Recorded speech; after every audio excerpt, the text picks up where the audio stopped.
Okay, we're live. Let's call the July 14th regular council meeting to order. And as always, the first agenda item is always our agenda. I need a motion to adopt the agenda as presented, please. Councillor Reid. I will also move the adoption of the agenda as presented. Excuse me. All in favor of that motion? That is carried. The same goes for the adoption of the minutes of our previous meetings. Councillor Flowers. I move to accept the minutes of June 16th public hearing, June 23rd public hearing, and June 23rd regular council meeting. Lots of activity in that period. Thank you, Councillor Flowers. All those in favor? All right.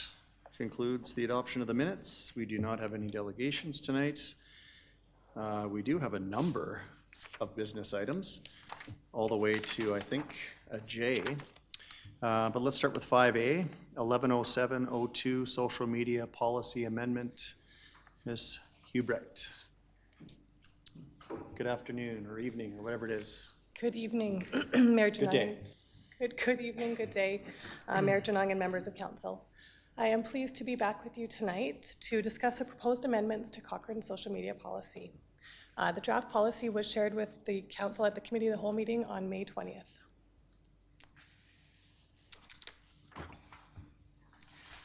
As social media has shifted significantly in the past 13 years since the original policy was adopted, so too is the way that Cochrane uses our social media to engage with and share information with our community. The purpose of the policy amendment is to outline the guidelines and standards governing Cochrane's social media communication and ensure that the organization maintains consistency, transparency, and professionalism in our online interactions. So what's changing? The draft policy amendments reflect how much the digital landscape and public expectations have evolved since the original policy was created in 2012. Some of the key changes to the policy include a stronger focus on creating a safe and respectful space for the staff and public, and an updated policy statement and purpose that reflects our commitment to using social media strategically to foster dialogue and build trust. What is remaining consistent from the current policy is a recognition that social media is an essential component of the town's overall communication strategy, and that the communications department will continue to oversee Cochrane social media channels, ensuring accuracy and alignment with municipal messaging. And further, that social media will remain a core part of our crisis and emergency response communications. When presented at the May 20th Committee of the Whole, members of council shared feedback on a number of items, including content moderation, blocking users, maintaining the ability to comment on town social media channels, moderation happening during work hours, and the use of AI. As previously shared, we are using AI to support our work, and we are using Meta to support our first level of moderation on our Facebook and Instagram pages. Primarily, this removes content that violates their community standards, including profanities. However, the town remains control over moderating our own pages, and we have a high threshold for moderating comments. Council with regards to turning off social media comments, Council had previously directed administration to ensure comments are enabled on our social media sites. This policy does not provide any differing direction than previously provided by Council. With regards to moderation outside of work hours, as shared previously, while the Communications Department does not actively review social media comments outside of our regular work hours, we are thoughtful about when we post to our sites, recognizing when posts may be controversial or may result in a number of comments or questions, and we make sure that we try and post those at a time when we are available to moderate those comments. And further, we are available to post, respond, and moderate to the site outside of work hours when required. Administration's recommendation is that Council adopts the social media policy 1107-02. The option 2 is that Council provides further direction to administration. Thank you, and I would welcome your comments. Okay, thank you for your report. Council, we've seen this before. Looking for a motion. Councillor McFadden. Yes, I'm pleased to recommend to move the adoption of the amended social media policy. It was just, I think, just one minor change. When I was looking through it last night, I noticed that 2.22 references the Council Code of Conduct, which no longer exists. Great catch. So I think, anyhow, so I would just recommend or move the adoption of the amended social media policy with that removal. Sorry, Counselor McFadden, what 2.22? Within the policy itself, related information, 2.22. Okay, got it. Okay, so moved as amended, that amendment. As Okay, amended, yeah. okay, Counselor Federico. Thank you. I only have one question, and I know that you did speak to it about the moderation or limiting people to comment on social media. Is there anything written into this document, because when I read through it, I didn't see it, that states that, council will have the ultimate decision on modifying or removing any platforms that are currently in existence? Is that written into this policy, or are we just trying to assume that it's going to be there? Through the mayor, thank you for the question, Deputy Mayor Federico. That is not directly written into the policy. I think when this was presented on May 20th, Mr. Derricott spoke to the different platforms that are available and the way we look to utilize those platforms and utilize our own platforms, such as the app or our website. But there is nothing specifically in the policy that speaks to that. That is something I would like maybe to be at least discussed around the table, that I do believe that it's council's ultimate decision, that if we're going to modify or remove a platform, that should come down to us for a discussion prior to being removed. I totally understand. I don't want to get into the weeds of trying to get into the operational side, but having a policy that does not allow or does not stipulate that council's in ultimate control of that makes me a little nervous, especially because it's already been turned off once, and I understand comments that it was previously council's decision.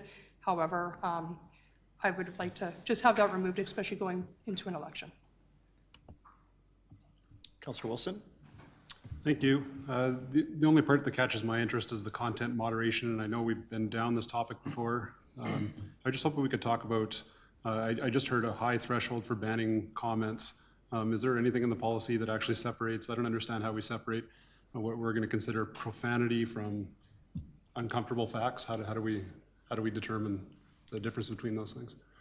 Thank you for the question, Councillor Wilson. Through the mayor, as I said, the Meta platform that we use right now does that initial moderation for things such as profanity. So that moderation is done outside of the town. In terms of looking for misinformation, again, it's hard to set a black and white answer to that. There's not a lot of comments that we hide or get rid of or turn off. Our goal is really to make sure that people are staying on topic with the conversation, that no one is being, nothing inaccurate is being shared, no one is being harassed or bullied online. We don't have a lot of examples of that, so we haven't had to really move into that space. One of the things we looked at today, just before I came down to present to council, was looking at, have we banned people from our site? It's part of the discussion in this policy, and the only individuals that have been banned have been done through Meta. And when we looked at it, it's all fake accounts. It was all fake profile accounts that are no longer in service. Other than that, it is a pretty high threshold that we look at for how we moderate our comments. Okay, thank you. And a vote against this tonight, if this were to be voted down, what is our current policy for deciding on misinformation and content moderation? Do we have a current policy with that? Obviously, we must. You just referenced that things have not been taken down very often, but perhaps have in the past. Thank you for the question, Councillor Wilson. We do have a current policy. I'd have to go back and reference again. It's been a couple months now, just exactly what the policy says in regards to content moderation. Okay, thank you. At this point, I'm probably uncomfortable with just the simple term misinformation and what it might develop into in the future. I think your department does excellent work, and it's not a problem I have with the people involved. It's more just the policy scares me about when we start removing things that we as a bureaucracy determine are misinformation. So I think I'd be holding out to hear more about what this policy has different from our former policy, what we're actually changing on that topic. And I guess before I cede the floor, that's something that could come back to council if this were to be defeated tonight, what the difference from former policy to current proposed Absolutely. would be. Okay, thank you. I would suggest if instead of defeating, we just send back for amendments or changes, then it would come back. Sure. I get what you're saying. Yeah. If my opinion is popular enough Yes. to deem that. Councillor McFadden, back to you. Yeah, I'm comfortable with the language on the prohibited content, personal attacks, or defamatory statements. For myself, I feel that fairly self-explanatory. I was actually wanted to just speak to Councillor Fideco's comment about the addition or removal of platforms. So if I'm understanding your comments correctly, our current platforms are Facebook, Instagram, LinkedIn, and Twitter. Is that just the 4, right? Okay, and so you're just saying that if we were gonna take one of those away or add a new platform, you want that to come to council? That's, okay. And then, did you have an amendment in mind to make that happen? Councillor Fideko? No, but I could. I think I'd rather wait to hear comments around the table, and if everybody's supportive of that, is just to add that extra layer that council knows what's happening, because we were highly critiqued when those comments got shut off, and so I think that we should be the ultimate decision makers, raising our hand in public to make that decision, so the public knows that we are canceling comments on them. If I may, through the chair, Councillor McFadden, and to Councillor Fideco's point, just offer perspective on the intent of the policy from administration is that council here would be setting the guidelines under which we would interact with any social media platform, and not necessarily building a prescriptive list of which platforms we might use, but if we are on social media, how we would do that. And so I think what Ms. Hubrick was suggesting before in relation to the comments is that this policy does not cede that responsibility from council to administration to make that kind of determination around comments, regardless of which platform we're using. However, further to the points that I shared previously, is we don't know next week, next month, next year what social media platforms may emerge as useful or helpful tools, and it may be, I don't want to overstate it, but it may be a little bit clunky for there to be an interaction with council anytime we want to start or stop using a particular social media platform, rather than this policy, which is intended to set out, if we do engage in social media, what are the parameters under which council would like to see that happen. Of course, it is council's discretion. I just wanted to kind of frame what administration's approach to that is. Okay, I'm open to listening to my colleagues' discussion on this one. I mean, we do, within the definitions, we do list social networking sites as Facebook, Instagram, LinkedIn, and YouTube, and we identify the media that we'd be talking about would be websites, television, print.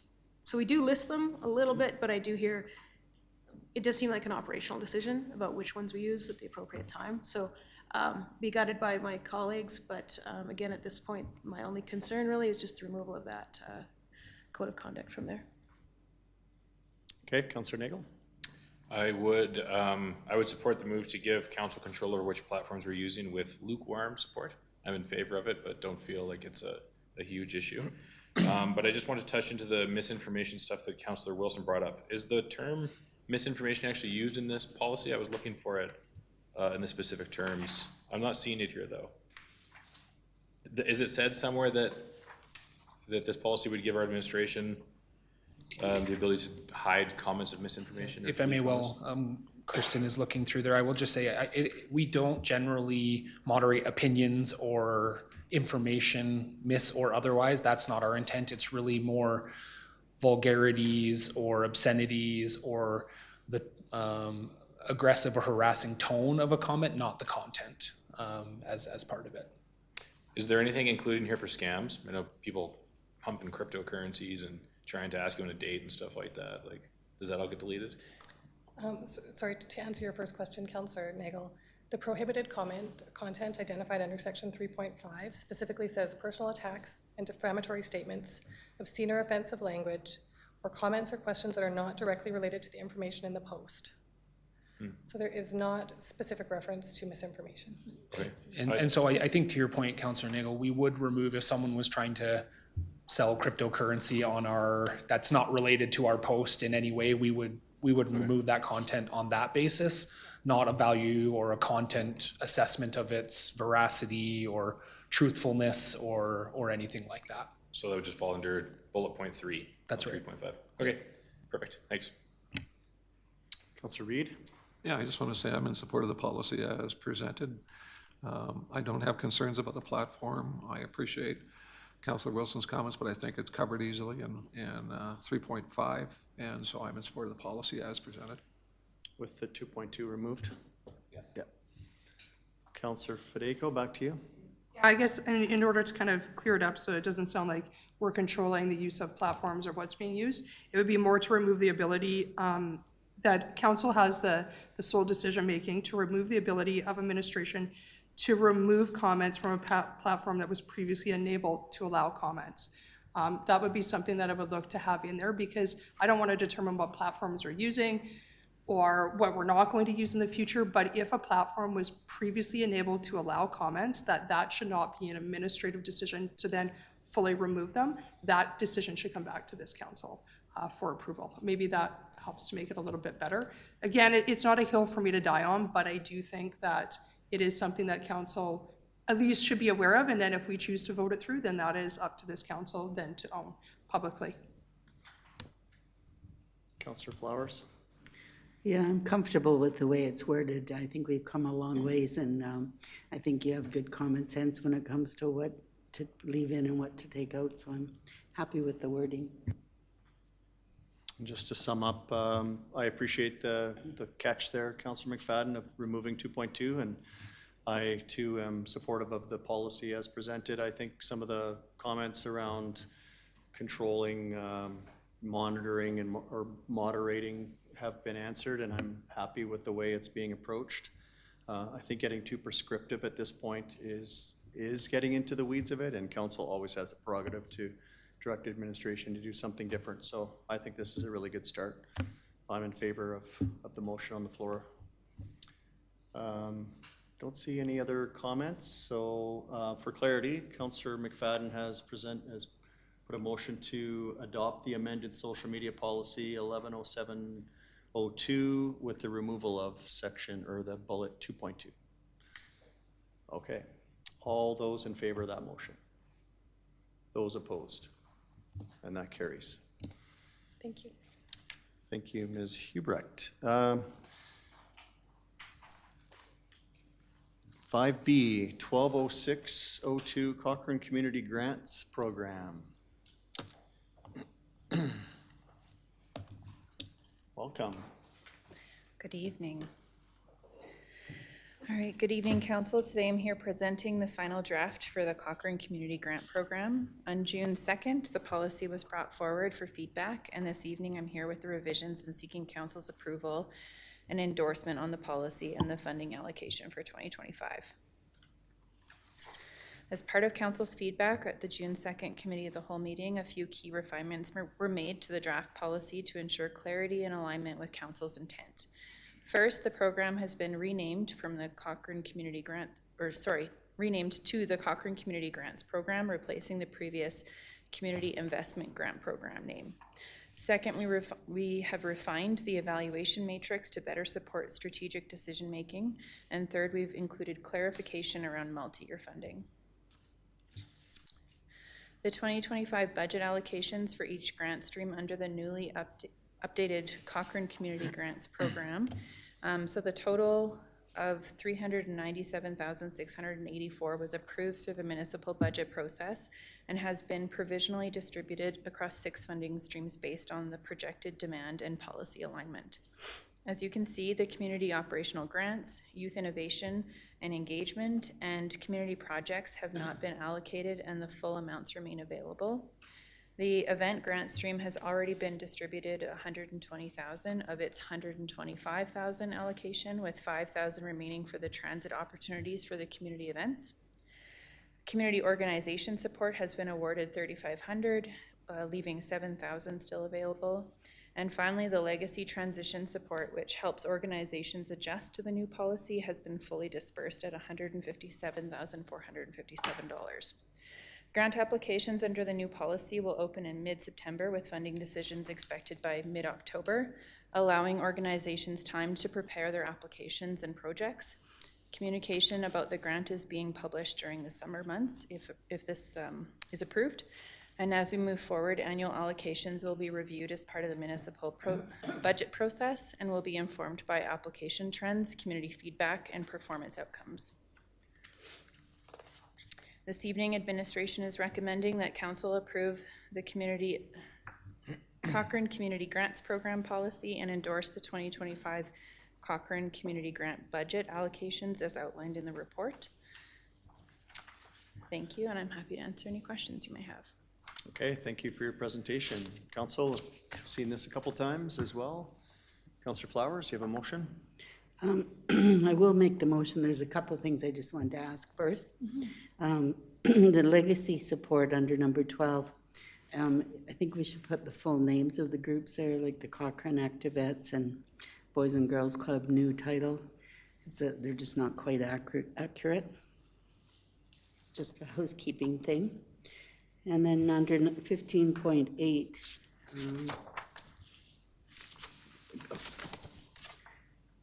it talks about a designated council committee if somebody wants to appeal. Are we going to put that in place, or do we have that? Oh, my apologies, that was supposed to be deleted. Because we've never had a designated council. No, I think we talked about should we have one, but I don't think we decided. So it was your intention to remove 15.8? Yes. Okay, well, I'll make the motion with those two changes. Okay, thank you, Councillor Flowers. Councillor McFadden. So I appreciate the work that's been done here. And I wonder if we could maybe, what type of feedback have we had from the not-for-profits and the related organizations to date? Because I do wonder, I haven't really heard from anybody yet, but I imagine that as soon as we pass this, I will get a whole bunch of phone calls. And I wonder if you could kind of maybe expand on what kind of engagement you've done with our groups to date. Are they already expecting this? Or if we should maybe defer it to give our different community partners a chance to share their thoughts. Through the chair to Councillor McFadden, so the organizations that we've spoken to so far, we hosted a webinar this past spring just to kind of explain the projects and events grants, and so we gathered feedback on what the process looked like and how, like, were there any holdups for the groups based on the current policy, and that was kind of what helped us designate that maybe we need some more different categories.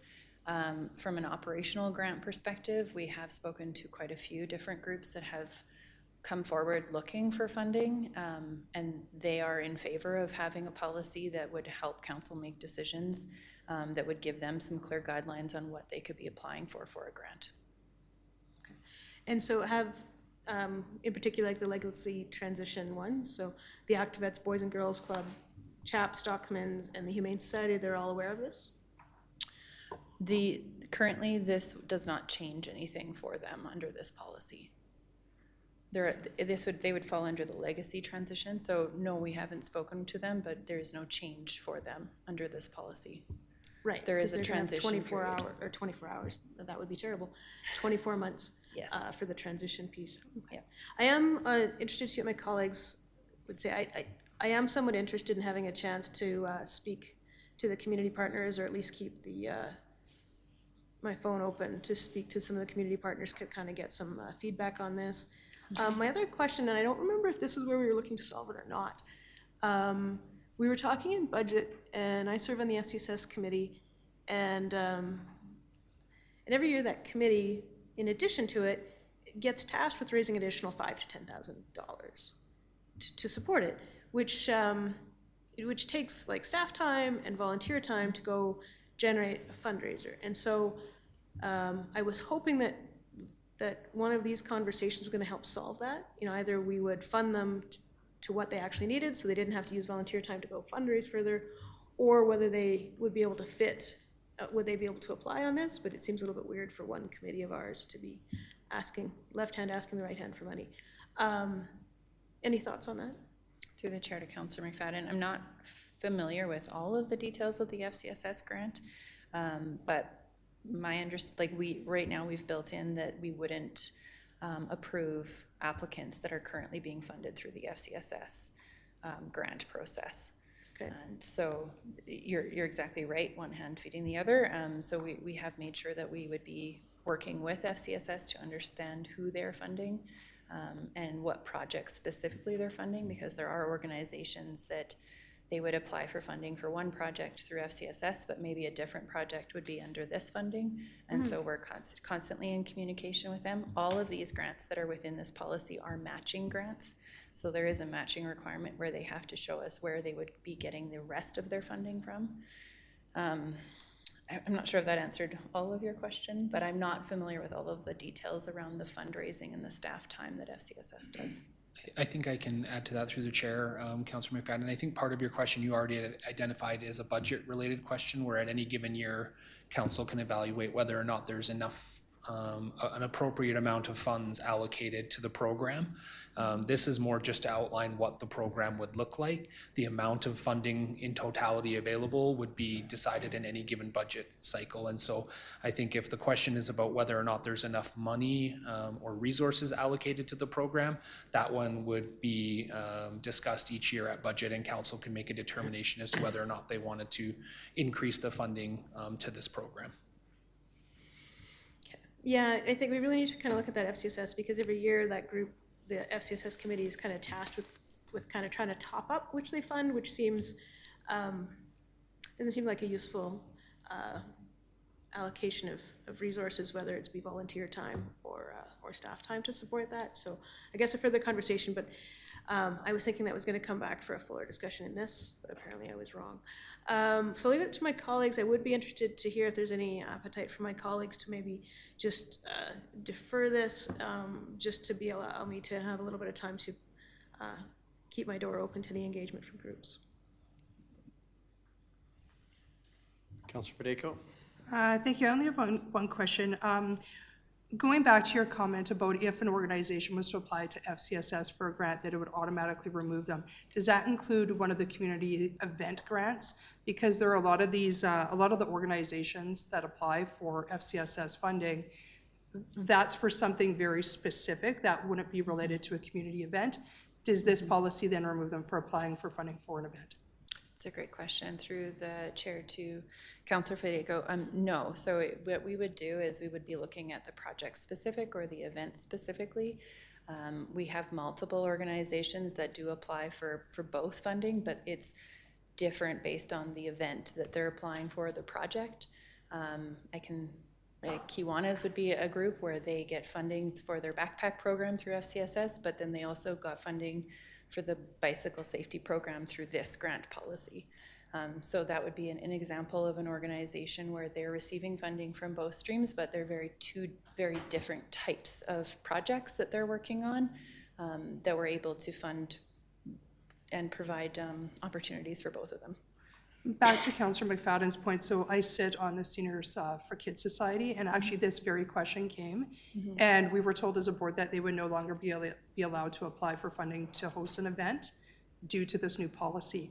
So whether or not there's some miscommunication going on, I think that needs to either be clearly stated that they are able to still apply, because that's just something that I've heard as a board member and not even as a member of council. So I don't know if it's a wording aspect, or perhaps like Councillor McFadden said, maybe there needs to be a bit more time to be able to educate all these groups that they're not being eliminated, because that is exactly what I heard, that they would no longer be allowed to apply, although that the two don't correlate at all. Right, yeah. It might have been a miscommunication, but happy to check into it. Councillor Wilson? Thank you. Two thoughts. We were talking about the FCSS question about their private fundraising.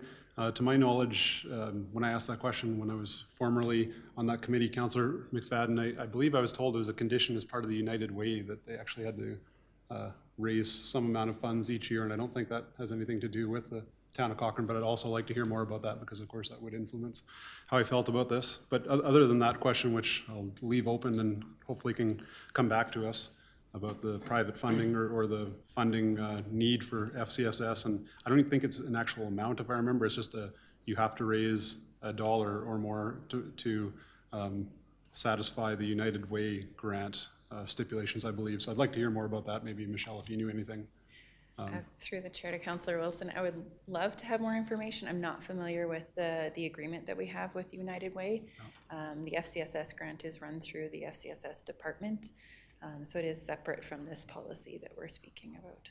Okay, But to the topic at hand, from everything I've read through here, this looks better than what we currently have. I'm pretty confident of that.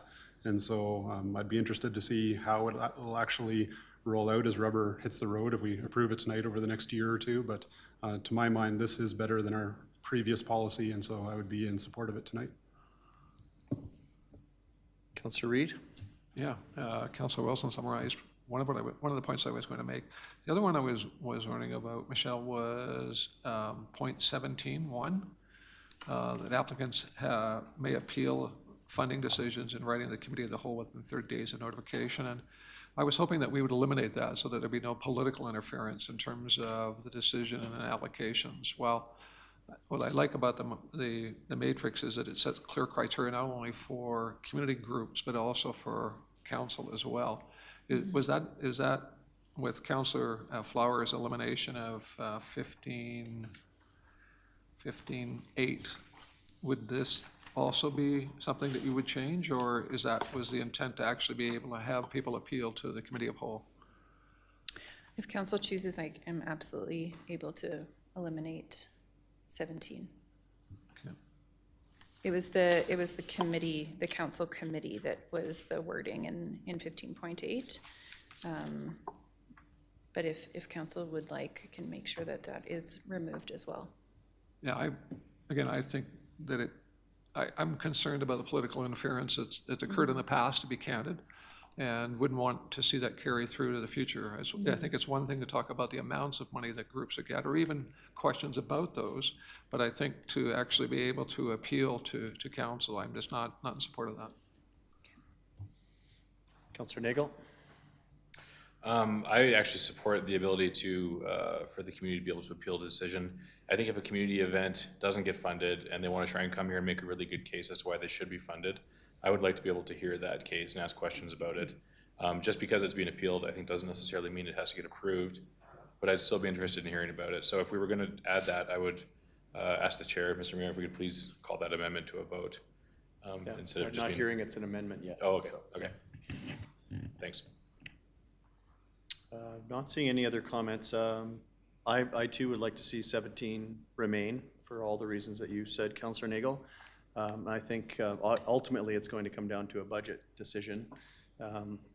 But I hope there's not a lot of that political interference, but I like the the policy as presented tonight. I've heard the opposite, Councillor McFadden, from what I'm hearing from administration is that most of the funds are not changing to most of the groups. Maybe there's some miscommunication about who can or cannot apply. But I think we can still do that communication after approving this policy tonight. So I agree with Councillor Wilson that this is ultimately an improvement over what we have in place. And I've heard from many groups, and I think council has too, waiting for us to put this policy in place so that they can get their group into the funding mechanism that aren't allowed under the current policy. So I think this actually opens the funnel a little wider to what we had in place in the past. So I'm looking forward to putting this in place, and we can do the communication, but we can also, the council of the day can also tweak this. So it's not just written in stone. So I'm not seeing any other lights on. I think Councillor Flowers, you put the motion on the floor to take out whatever that was, 15.8.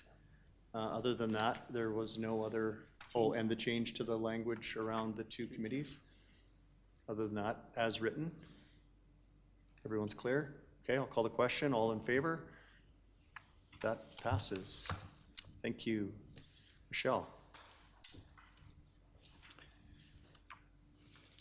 Now moving on to bylaw 13. This is 5C 2025 traffic bylaw amendment. And you're staying with us. I am. I should have known that. I haven't flipped to that page yet. That's all right. Well, welcome back. I am here this evening with Kayla Royce from Urban Systems. She is a traffic engineer who helped design and do all of the work for the traffic bylaw update and the active transportation standards. I'm following up from the May 20th Committee of the Whole presentation for the first reading of bylaw 13 2025 for the traffic bylaw amendment. Council and community expectations around transportation are evolving, and it's important that our bylaws reflect those changes. The purpose of updating the traffic bylaw is being driven by several key reasons. Alongside the bylaw updates, we are planning targeted communications campaign to help residents and businesses understand the changes. This will include education campaigns focused on active transportation etiquette, shared pathways and new rules, updated signage and pathway markings to support safe navigation and compliance, coordination with enforcement and communications team to ensure consistent messaging and support for the behavior change. The recommendation this evening is that council gives first reading to bylaw 13/2025. If approved, bylaw 13/2025 will be brought forward for second and third reading in September. Thank you. I'm happy to answer any questions you might have. Okay, council, looking for first reading? Anyone? Councilor Reid? I'll move first reading of bylaw 13/2025. Okay, we're looking for questions only. Councilor Flowers, you have a question? Yes, I was wondering about 14.5.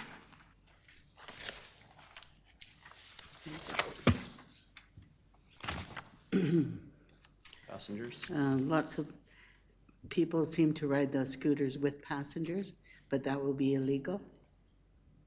It is illegal. It is illegal? Through the chair to Councilor Flowers, it is illegal right now. It is now. I guess even before that, 11.5, passengers need helmets.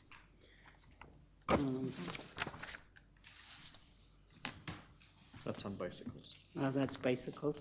So the passenger needs a helmet, but the person riding it doesn't need a helmet? Yeah, go ahead. So the person riding the bicycle is the passenger. Oh, so they're not allowed to take another passenger. Not unless the bicycle is designed in a way that allows the passenger. It does sound like it's the rider that doesn't need one and the passenger does.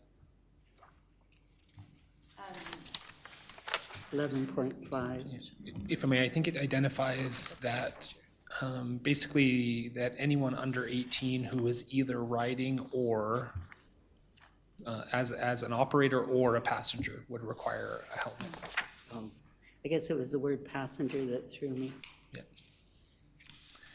I used to get a ride on the bike pegs of a bike quite often, so that would require a helmet these days. And just to clarify, we took this regulation directly from the Traffic Safety Act, so this is exactly how it's written Oh, in is it? that act. Okay. So we can tweak it if you think that we should clarify what a passenger is, but that's where I came from. I guess if others understand it, it's fine. It threw me. And then 14.3, you can't rent a scooter if you're under 18? Through the chair to Councilor Flowers, I believe that is currently the rules already with our current rentals. You have to be over 18. I thought when I read the rules on the scooters, they said you could be, but you had to wear a helmet. You sign a waiver when you sign up for the rentals, that you state that you're over 18. Oh, do you? Yeah. Okay. I think that was it. Thank you, it looks good. Councilor Wilson? I did just have one question, now I have two. Multimodal pathways, that's one of the main things we're trying to add additional regulation to. The subject that we get emailed about frequently is where multimodal pathways meet dog parks. Is there any new updates in this proposed document on that? I didn't see any, but. Through the chair to Councilor Wilson, the biggest update would be that signage will be more prominent in the dog parks. The Bow River strategy had suggested along some of those dog parks that there's some pathway separation with dog parks and the multimodal pathways. This document specifically would outline that you're needing to use your bell and just that people walking do have the right of way, but making sure that you're using proper pathway etiquette, and that will be coming out with all of the signage that will be launching over the next couple of years. Okay, seems entirely reasonable, thank you. And my second question now is, e-scooters cannot be operated by people under 18. Under 18-year-olds can operate motor vehicles, but they can't operate e-scooters. Is that what I just read in this current policy? The information on that. Yeah. So, we made it 18 in this document because of the rental agreements that Michelle was talking about, that you have to sign. The Alberta government specifies you have to be 16 or older. So we chose the higher of the two so that we weren't in conflict. Okay. Personally, it's a very, very small, minute detail, but I'd like to keep with Alberta government on that one. It seems unreasonable that you can't operate an e-scooter, but you can operate a motor vehicle. So otherwise, everything looks fine to me here, and I guess we're not debating, we're only asking questions, so I'll leave my comments there. At second reading, we can do all of that and amend and send back and all the things. Okay, everyone's good? First reading on the floor, call the question, all in favor? Approved. Thank you. 5D.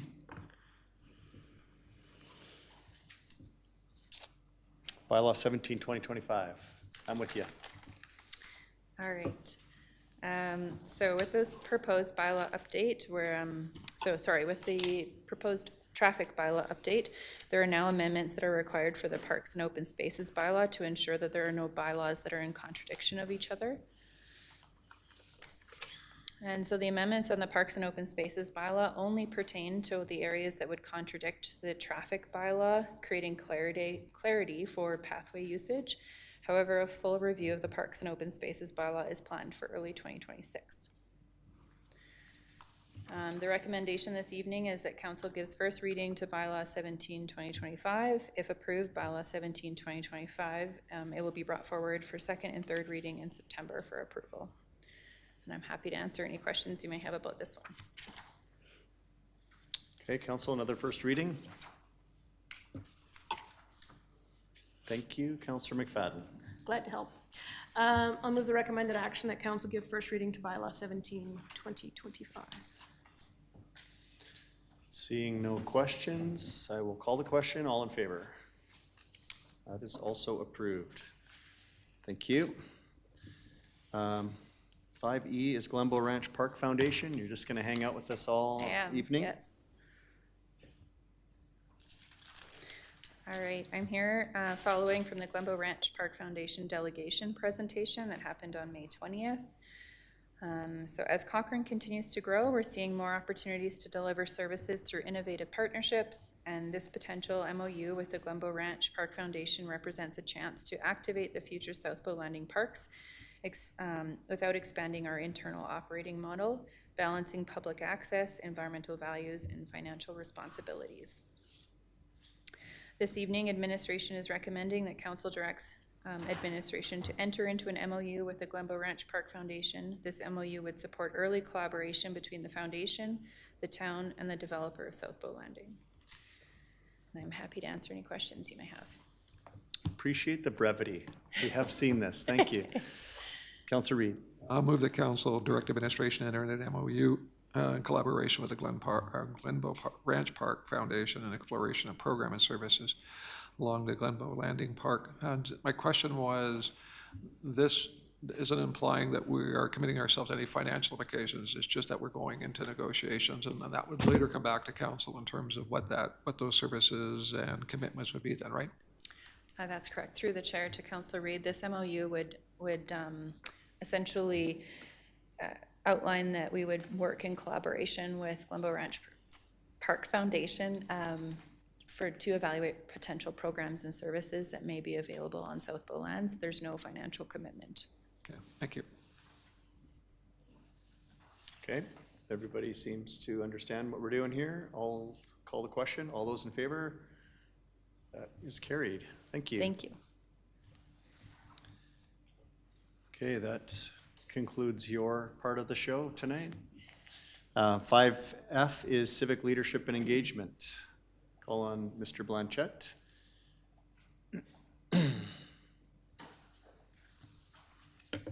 Good evening. Good evening, Mayor and Council.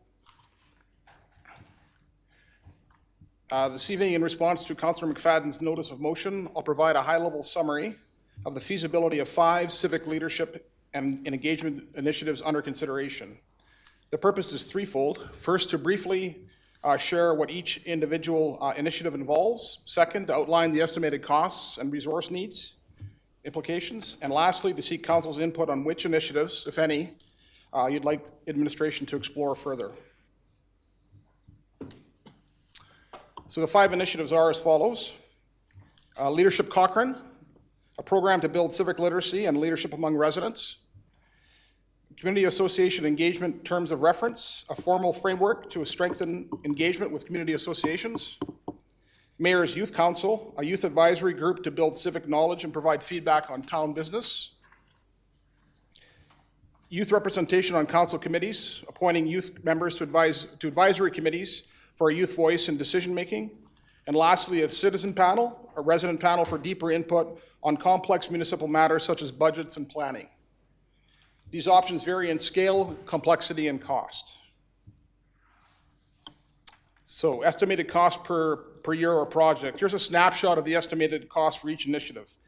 Leadership Cochrane, between $25,000 and $50,000 per year, depending on the delivery model. Community Association Terms of Reference, up to $15,000, depending on the degree of facilitation or legal review required. The Mayor's Youth Council, $5,000 to $25,000 annually, depending on program direction and the support that would be required. Youth on council committees, there would be minimal cost here anticipated, about $5,000 for onboarding and ongoing support. Citizen panel, that's highly flexible. An online model could be as low as approximately $3,000 to $5,000 per year, while more intensive in-person panels could cost up to $60,000 annually. These figures are preliminary and intended to give council a sense of scale and scope. Now I'll talk a little bit about the resource implications. In addition to the costs, each initiative would require some staff support. Most need approximately 0.2 to 0.3 of a full-time position. Some would also require external facilitators, depending on the model selected. Successful implementation would also depend on collaboration across departments, particularly for the youth programs and community association work. These considerations will be explored further if council chooses to advance any of the initiatives. Thought it might be helpful to sort of give you a full representation of the costs and resources and consider a complete picture on both. So when you look at the Leadership Cochrane program, based on the time required for program design, coordination, scheduling, and facilitation, we would require a 0.25 FTE. We'd need to evaluate the ability to assign this from an existing FTE, considering availability, competing priorities, and unique skills. So what I mean by that is their ability to effectively do facilitation and or support civic education through expertise in that area. Costs would be between $25,000 and $50,000. Those ranges from basic internal delivery to externally facilitated workshops with printed materials and guest speakers. So if those sessions were to be, those leadership sessions, if we were looking to develop like a series of, say, 10 modules, we would look to bring in experts in those areas, and those would have an individual cost per module. We benchmarked these against programs in Airdrie and Lethbridge. Community Association Engagement Terms of Reference. Likely no requirement for a dedicated FTE. Costs between $5,000 and $15,000. It's dependent on whether facilitation and consultation are done in-house or contracted externally. Current state, administration is already engaged with community associations. This has proven to be a very effective connection for the community associations and for administration. Mayor's Youth Council, approximately a 0.3 FTE, includes coordination with schools, youth organizations, and managing the program calendar. Require specific relationship building and facilitation skills. We would have to do an evaluation to determine whether existing staff are available and qualified to fulfill those responsibilities. Costs would be in around the neighborhood of $5,000 to $25,000, ranges from grassroots volunteer-based support models to fully supported a council with honorariums and project funding. Youth on committees. Negligible additional FTE. Staff supporting the existing boards and committees could possibly absorb additional youth could possibly support additional youth participation. We'd have to do an evaluation to confirm whether those staff have capacity for onboarding and mentorship duties. Costs were approximately $5,000, covers onboarding, light training, and a small stipend or recognition for youth participants. And the last one is the citizen panel. Appoint 3 FTE, coordination of participant recruitment, logistics, meeting management, and reporting, requires strong facilitation and engagement design expertise. Suitability of existing FTEs would need to be assessed based on availability and expertise. Costs would be between $3,000 and $60,000, lower end for limited engagement panels. So if we were to use online methodology rather than in person. Higher end includes randomized recruitment, professional facilitation, participant stipends, and evaluation. And we utilized some examples from Ottawa and Toronto to draw both from a program perspective and from some cost measures. Current state administration has initiated an in-person citizen focus group for engagement on the budget. This engagement will cost approximately $28,000. That's costs and resources. And administration is also assessing additional focus group engagements on other priority issues. I'd like to open up to council for any questions you might have. Well, thank you for the report, Mr. Blanchette. We'll go to the notice of motion mover, Councillor McFadden. Yeah, thank you very much. I appreciate the report and the timeliness. I also appreciate that it's kind of a staged report in like, here's what we've got so far, the council give us direction. So my take on that, so I appreciate kind of the half step we're into this right now. What I'm thinking more would be is that, you know, receive it as information, direct admin to continue analyzing, invest, but to have that report come back to the new council so that the new council can best reflect what citizen engagement means to them. And so these are all, by and large, new ideas, and so that would kind of be what I would suggest. As much as I want to champion these, I feel they're all budget-related items, and that would make the most sense through my lens. And so in bringing these forward, and just to reiterate a theme, I think certainly as a council, we've said, as a community, we benefit from a higher level of civic literacy, civic engagement. And I really feel these are different ways that allow us to lean in and make sure that we're meaningfully engaging our community, because I really find, and I think certainly when we had the public hearing on the rec center with high turnout, and a lot of people were like, you know, the theme of that was by Cochrane for Cochrane. And I really feel that if we can provide more meaningful engagement opportunities for our residents, it's going to provide us with a higher informed, higher engaged residents, but it'll also allow us to have more champions in the community and for us to listen better. So that being said, any tools that we can find to build that civic literacy, civic engagement, I'm a big champion of, which is why I brought these forward. Now that being said, I just want to step through and provide my thoughts on the different projects and then turn over to my colleagues for that. So Leadership Cochrane program. So I think as everybody knows, when I did my MBA, I did research on this and presented it. I had mapped out initial pilot project of this was about 45,000. So your numbers echo with that because the program design, the support, the liaison with staff. I think this, of them all, this is one of my favorites because in the Leadership Germantown scenario, one of their wins is I think they've been doing this program for just about 30 years. And they've also out of this created a leadership alumni group that at the time when I spoke to the executive director, 6 of their 7 council members had been through the program. The fire chief had been through the program, and it was really something that folks wanted to engage with. They were charging a tuition, which was often covered by sponsorship, but it allowed people to be vested. So the numbers for this, 25,000 to 50,000, seems a little bit high, but when I was doing the full research, it falls within the ballpark, allowing for inflation. So I would love us to see further information on this, but see how we could do it. My long-term lens with this is for the municipality to maybe do the pilot, but it's going to be most successful if it has a partner. So I believe in Germantown, they have landed that with their Chamber of Commerce providing the program now. Correct, yeah. Yeah, and at one point they had their own part-time executive director. So anyway, I think this one I'll continue to champion. It could be a great win. The community association engagement, I'm confused on the up to 15,000 in external facilitation. All I really, so the history on this one, the community association engagement, this was my first term on council, so a long time ago now. And this worked really well because what this was kind of our senior team and the members of council that wanted to attend would have a chance to meet with representatives for each of the community association, and we'd spend an evening together. I think it was quarterly or 3 times a year, anyhow. And to be able to have those engaged conversations, and I found it very meaningful. The only thing that's changed, to the best of my knowledge, is that council is no longer invited to participate, and so all I really want to have change is that council can participate as they choose. So I don't really understand how this would suddenly cost us an extra $15,000. That's really the only change I want to make.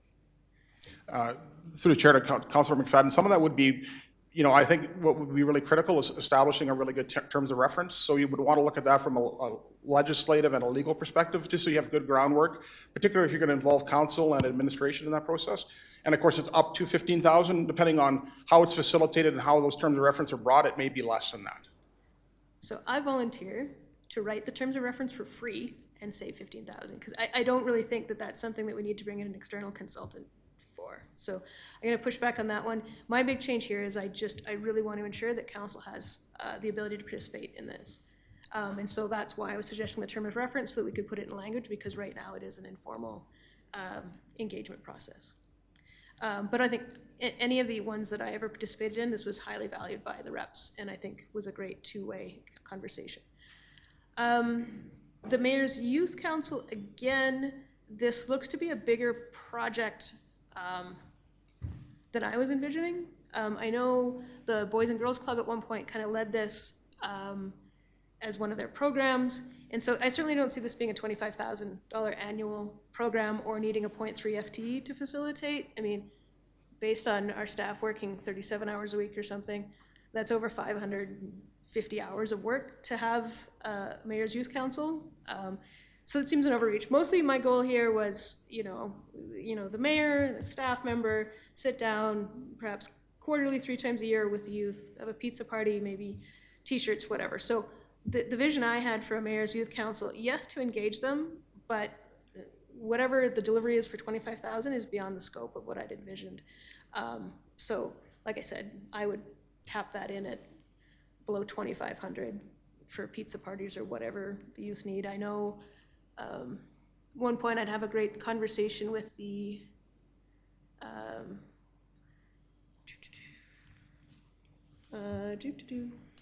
another mayor, anyhow, high engagement, and he's like, what really worked is we bought the kids jackets. Anyhow, all that to say, that budget looks like an overreach to me for sure.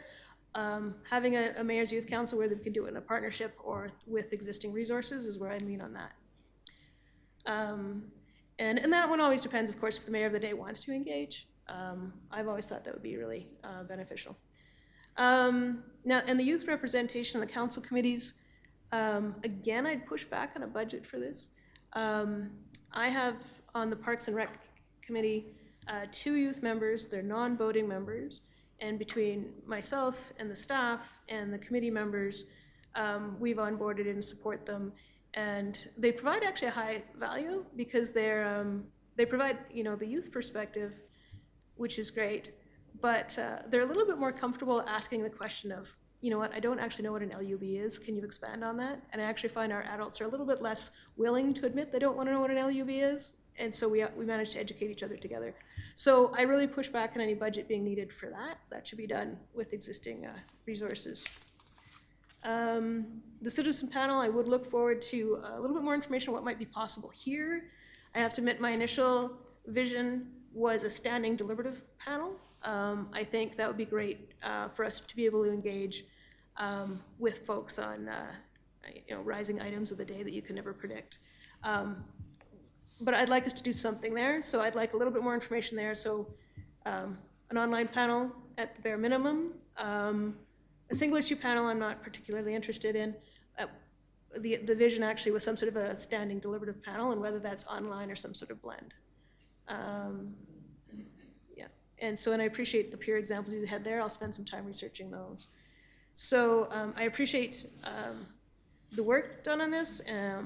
So that's my feedback, is I appreciate the work, I'd like us to do a little bit more work, and then bring these forward as a suite to the new council to consider to build into their budget. It's just not something that we're gonna be able to engage in our time, so those are my thoughts at this time. Do you want to put a motion on the floor to that effect?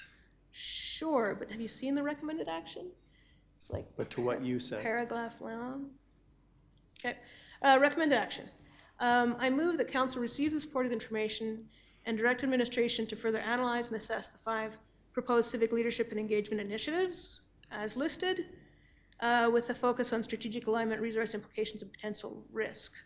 I further that this report be brought forward and prepared for the incoming council, for them to consider for their budget process. Is that sufficient? Okay, thanks. Councillor Federico? Thank you. Thank you for the report. I too have some big questions about the cost of some of these things. Councillor McFadden nailed it when it came to the community association. You know, we did that for years prior to, I don't understand what we would be paying for there. It was, if you wanted to show up, you did as a council member. There was no mandate that you had to be there. And I mean, I don't understand why it would cost an extra amount of money to look at more resources to understand the implications when currently that'll happen prior to a lot of people sitting around this bench, right? So, as well as the mayor youth, like, I don't think that these should even have any cost to them. I'm gonna be pretty honest, and don't take it as a slag in any way, but it feels like it's almost being introduced as cost prohibitive for council to kind of look at some of these things, kind of like when we looked at the chicken idea. It becomes so detailed and so focused on costs that it comes back to council, that council would feel like we can't honestly endorse that. And I think there are so many different ways to look at this and take it down to a notch where you could almost have this be not totally, maybe except for the leadership kind of idea, the first one, everything else could be volunteer based, and that's costing $0. Whether or not it even happens at this facility of the ranch house. There are other places, just like BGC held youth, the mayor youth council meetings. I just think there's lots of ways that we can do this that are gonna cost nothing, that we should be looking at as to how we are portraying ourselves out to the public.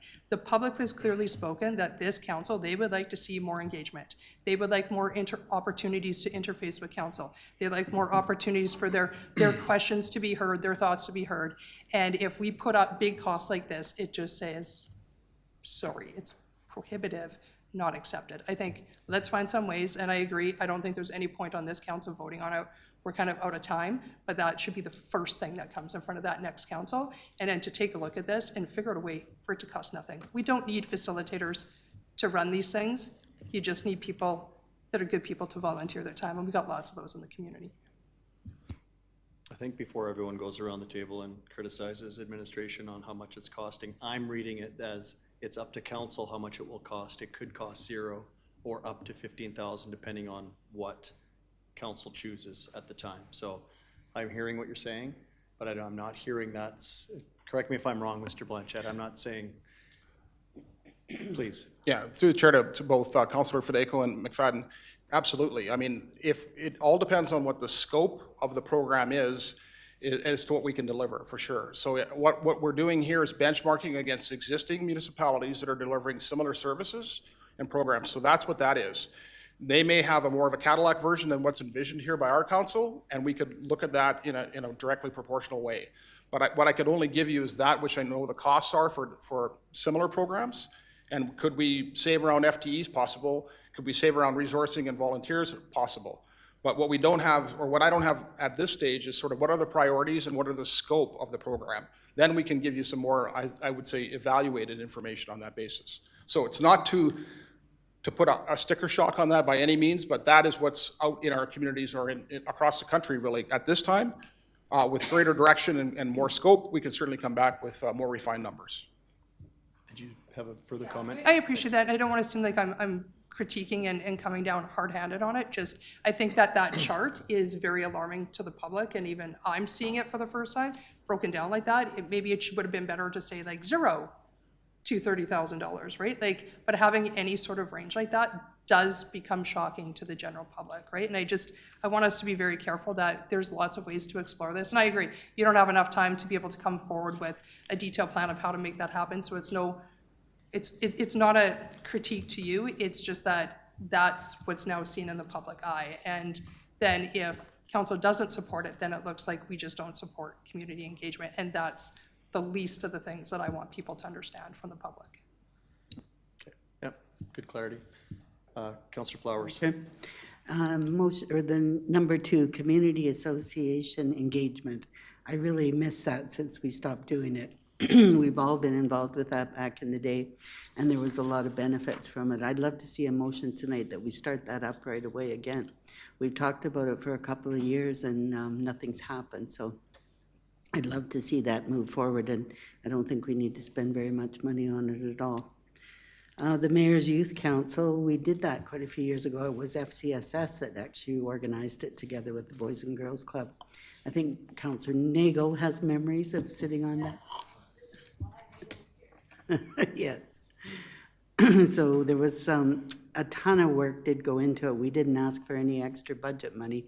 We made it work within our budget. But there was a lot of hours, and some of the problems were challenges trying to identify youth, and they're in school, they've got programs that they attend and studying to do and recreation, so it was hard working around it and identifying who and keeping them interested. And then summer holidays came, so there was a lot of challenges. I kind of think the citizen panel could be partly youth and have youth engagement on that and use it for special topics, because sometimes it was hard to come up with a topic that the youth really wanted to get into. And I think the citizen panel could take in the youth as well. But otherwise, there's lots of good ideas here, and I think, I too think we could do it a lot cheaper than the high end of the budget. So I'd love to see us do the community association soon. Councillor Reid. I had a couple of questions.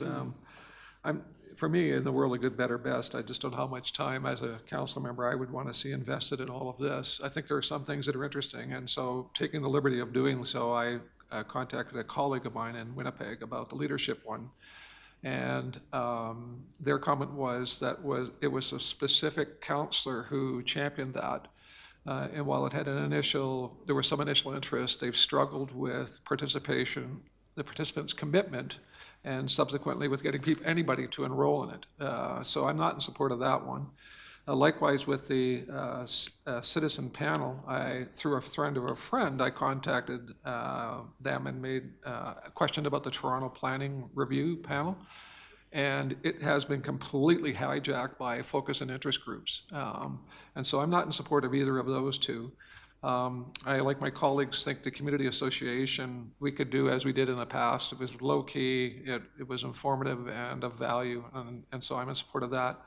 The Youth Council, again, not having much experience in that, but Councillor McFadden was kind of suggesting that it might be more low-key, it doesn't have to be so structured, but certainly a contact between the mayor, members of council with the youth, I think is really important. And whether they're on committees or whatever, I think there needs to be some outreach there. But again, I'm not in support of the leadership one. I'm not supporting the civic panel, and I'm really questioning how much time administration should spend on this, given all the other priorities that we have before us. I know this was identified as a potential opportunity in terms of community engagement, but I would just hate to see us spend way more resources on it. Before maybe we get to you, Councillor McFadden, I'll weigh in. I'm not in favor of moving there's two paths I would like to see us investigate. If we're going to send this to the next council, I would say this report comes back to the next council as is, that no other work be done to analyze anything, and then just come back and then that group makes a decision on which one to go forward with, or all or none or some. But if we're going to be providing specific direction to our administration tonight, I would then not be in favor of moving for more analyzing of all five. I would like to see, I like the idea of Leadership Cochrane program. I think we could grow into that as a target, but not do it currently. The the community association engagement, I agree. Let's just make it terms of reference. It can be for relatively zero cost, include council in it, if there, and then come back, approve that terms of reference, move forward. I think we could get that done in this term. Mayor's Youth Council, I agree with that one as well. I've done some youth engagement, and both high schools have, well, 2 of 3 high schools I'm aware of have leadership programs. And I've met with both of them, and they are interested in a youth council, but they're less interested in representing or sitting on council committees. So I like number 3 and having a mayor's youth council and creating a terms of reference for that and moving forward. But then I would also then say I'd rather see not, and I'm not saying no youth representation on council committees. I say we just go committee by committee. We can do that as we through our organizational meeting, add a rep or whatever, and it could be youth or otherwise. And the feedback I heard from both high school, Bow Valley and Cochrane High, was they would rather be on a group with their peers than coming to a meeting with a bunch of adults. And I know that's contrary to what you're saying on the Parks and Rec Board, but I think they're specific to what the topic is. So I don't know what else. I guess my point is I'd rather go committee specific. So if it makes sense there, then we can appoint them. Number 5 is the citizen panel, and I support that one as well. So if we're going to go down the path of moving all 5 forward, I won't vote in favor of it. If we're, I would like to see 3 of 5 come back to this council in the fall and we can give direction. Or if you amend your motion to just have this report come back to the next council, I would support that. Back to you. Okay. Councillor McFadden. So moving on a little bit, I agree. I think what I'm hearing, the one we all agree on is to the community association engagement terms of reference. Let's pull that one out and get that done and return to this council to make a decision first meeting in September type thing. So I think we can all agree to pull that one out, which is fine at no cost. That should, we should have the resources to do that. So to pull that one out, my challenge with only bringing this back to the new council is there's not enough depth on each one for a new council to kind of understand the value and to make it, to make that decision. Because as we know, you get the budget, and if it's not kind of, if the guns aren't kind of like half loaded, and you get the budget, you're not gonna be able to get these going until halfway or 2/3 of the way through the year. And I think that does a disservice when we could prep these for the new council to decide by just putting a little bit more work into it. Because if we wait that long to get that information, it's just gonna delay these civic engagement opportunities. Now, just responding to Councillor Reid's points, citizen panels, check out Edmonton. They've done it really well. Also, Vancouver has done these really well. When it comes to the leadership piece, I hadn't heard of the Winnipeg one. The Germantown one is the one that I modeled the proposal over, and that's had 30 years of success, so maybe wade into that one a little bit more. I wasn't aware of the Winnipeg experience. Anyhow, so thoughts on that, in that we would pull the community association terms of reference to deliver now, and then ask for more work to be done on the other 4 and have those come back to the new council for decision, is where I'd like to go. So I'd like a little bit of discussion on that.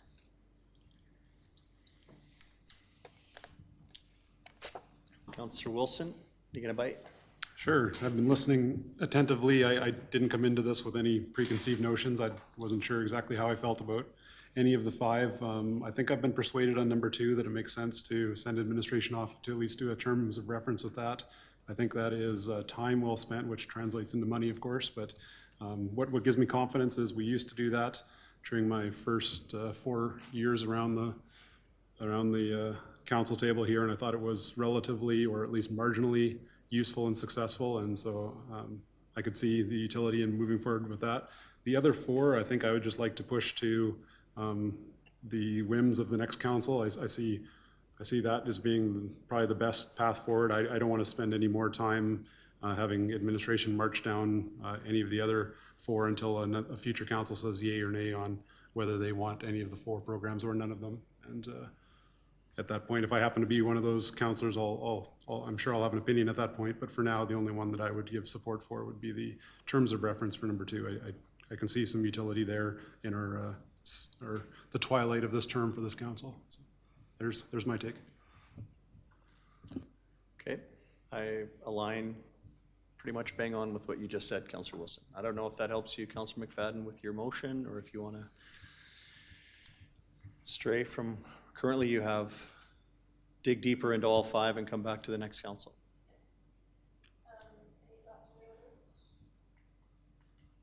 Councillor Nagel?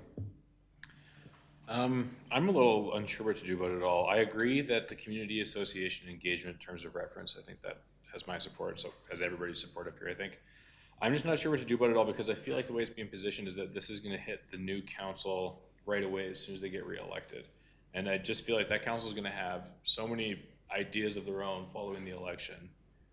And it's not necessarily that I think these are bad ideas by any means. I'm just not sure it's like the leading issue that council is gonna wanna tackle come October, November.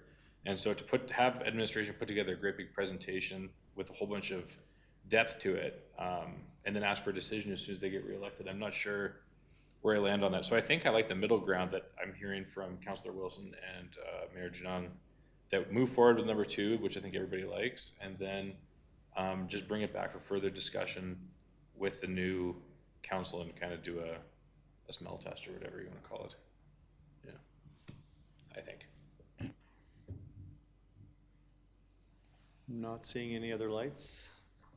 Councillor McFadden? Yeah, so, so meeting in the middle, what I'm gonna do is rescind my motion and introduce a new one.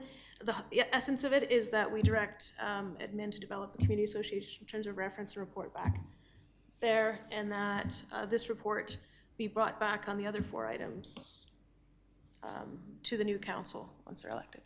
So let me try to see if I can word that properly. So the council receives this report as information and direct administration to further analyze and assess the Leadership Cochrane, Mayor's Youth Council, youth representation on council committees, and a citizen panel. I think it's not No, further. that's not right. I think it's what you are looking for. You almost said it. I almost that said it the first time. Administration bring back a draft terms of reference for community association engagement, and the remainder 4 items be brought back to a future that future council for deliberation. Okay, yes, so let me try it again. That council that council receives this report as information and directs administration to develop a community association engagement in terms of reference and report to return to this council in September. And secondly, that this information on the other 4 engagement opportunities be brought to the new council prior to budget for their consideration. Does that resonate with everybody? Is that clear to administration? It's recorded. We can go back and watch this all over again if we want. If I may, the intent is quite clear, and we'll word the motion appropriately. I think everyone understands the intent based on the conversation. Draft terms of reference for community association, remainder of the package be brought back to a future council. Okay. Don't see any other discussion. I'll call the question. All in favor? And that carries. Thank you, Mr. Blanchette. Now we're on 5G, bylaw 14, 2025, land use bylaw amendment, historic downtown direct control district. Mr. Krasinski, welcome to the podium. Thank you.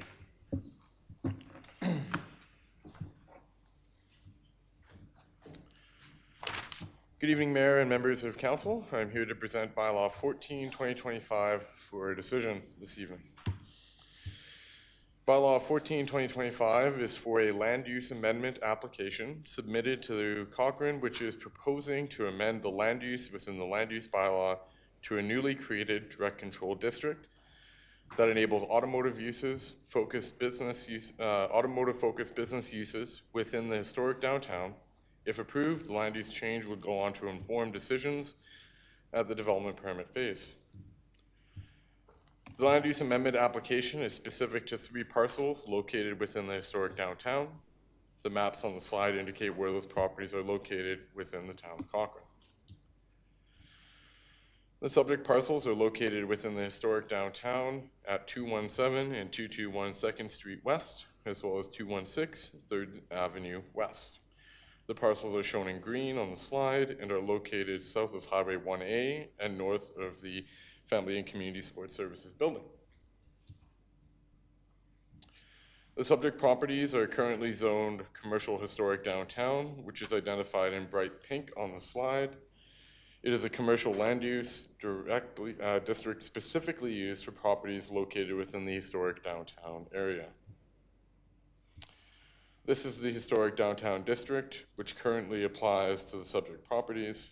The district does not allow for drive-through businesses and lists gas stations, automotive services, and automotive wash as discretionary uses under the Cochrane Planning Commission, provided that they were existing at the time that the bylaw was adopted. This means that automotive-focused businesses existing in the historic downtown prior to January 2022 may continue to operate, but new ones are not allowed. As a result, a new direct control district was applied for in response to a potential purchaser's desired use and development of the parcel, which is to build and operate a new automotive service shop with a car wash adjacent to Highway 1A. I got a little ahead of myself, I apologize.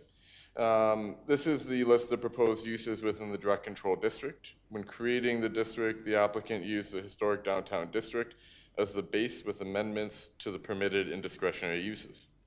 As you can see on the slide, the applicant is proposing that automotive services, automotive car wash, and drive-through services be permitted uses on the property. The rest of the listed uses are allowed in the historic downtown district. The application was reviewed against relevant planning documents, bylaws, strategies, policies, and plans, as outlined on this slide. Administration found that the proposed land use amendment aligns with some of the economic policy direction and strategic plan and sustainability plan. However, the proposed amendment does not align with Envision Cochrane 2050, which was adopted on March 10th, 2025, as the land use objectives of the area is to respect the scale and character of the historic downtown, and the goal of the area is to preserve its pedestrian old town character. In addition, all the policies for the historic downtown area focused on promoting the area as a destination comprised of small-scale commercial or mixed use such as retail, eating establishments, and personal services. It is administration's position that the addition of an automotive-focused business into the historic downtown does not align with the vision and policies in the newly adopted Envision Cochrane 2050 Municipal Development Plan.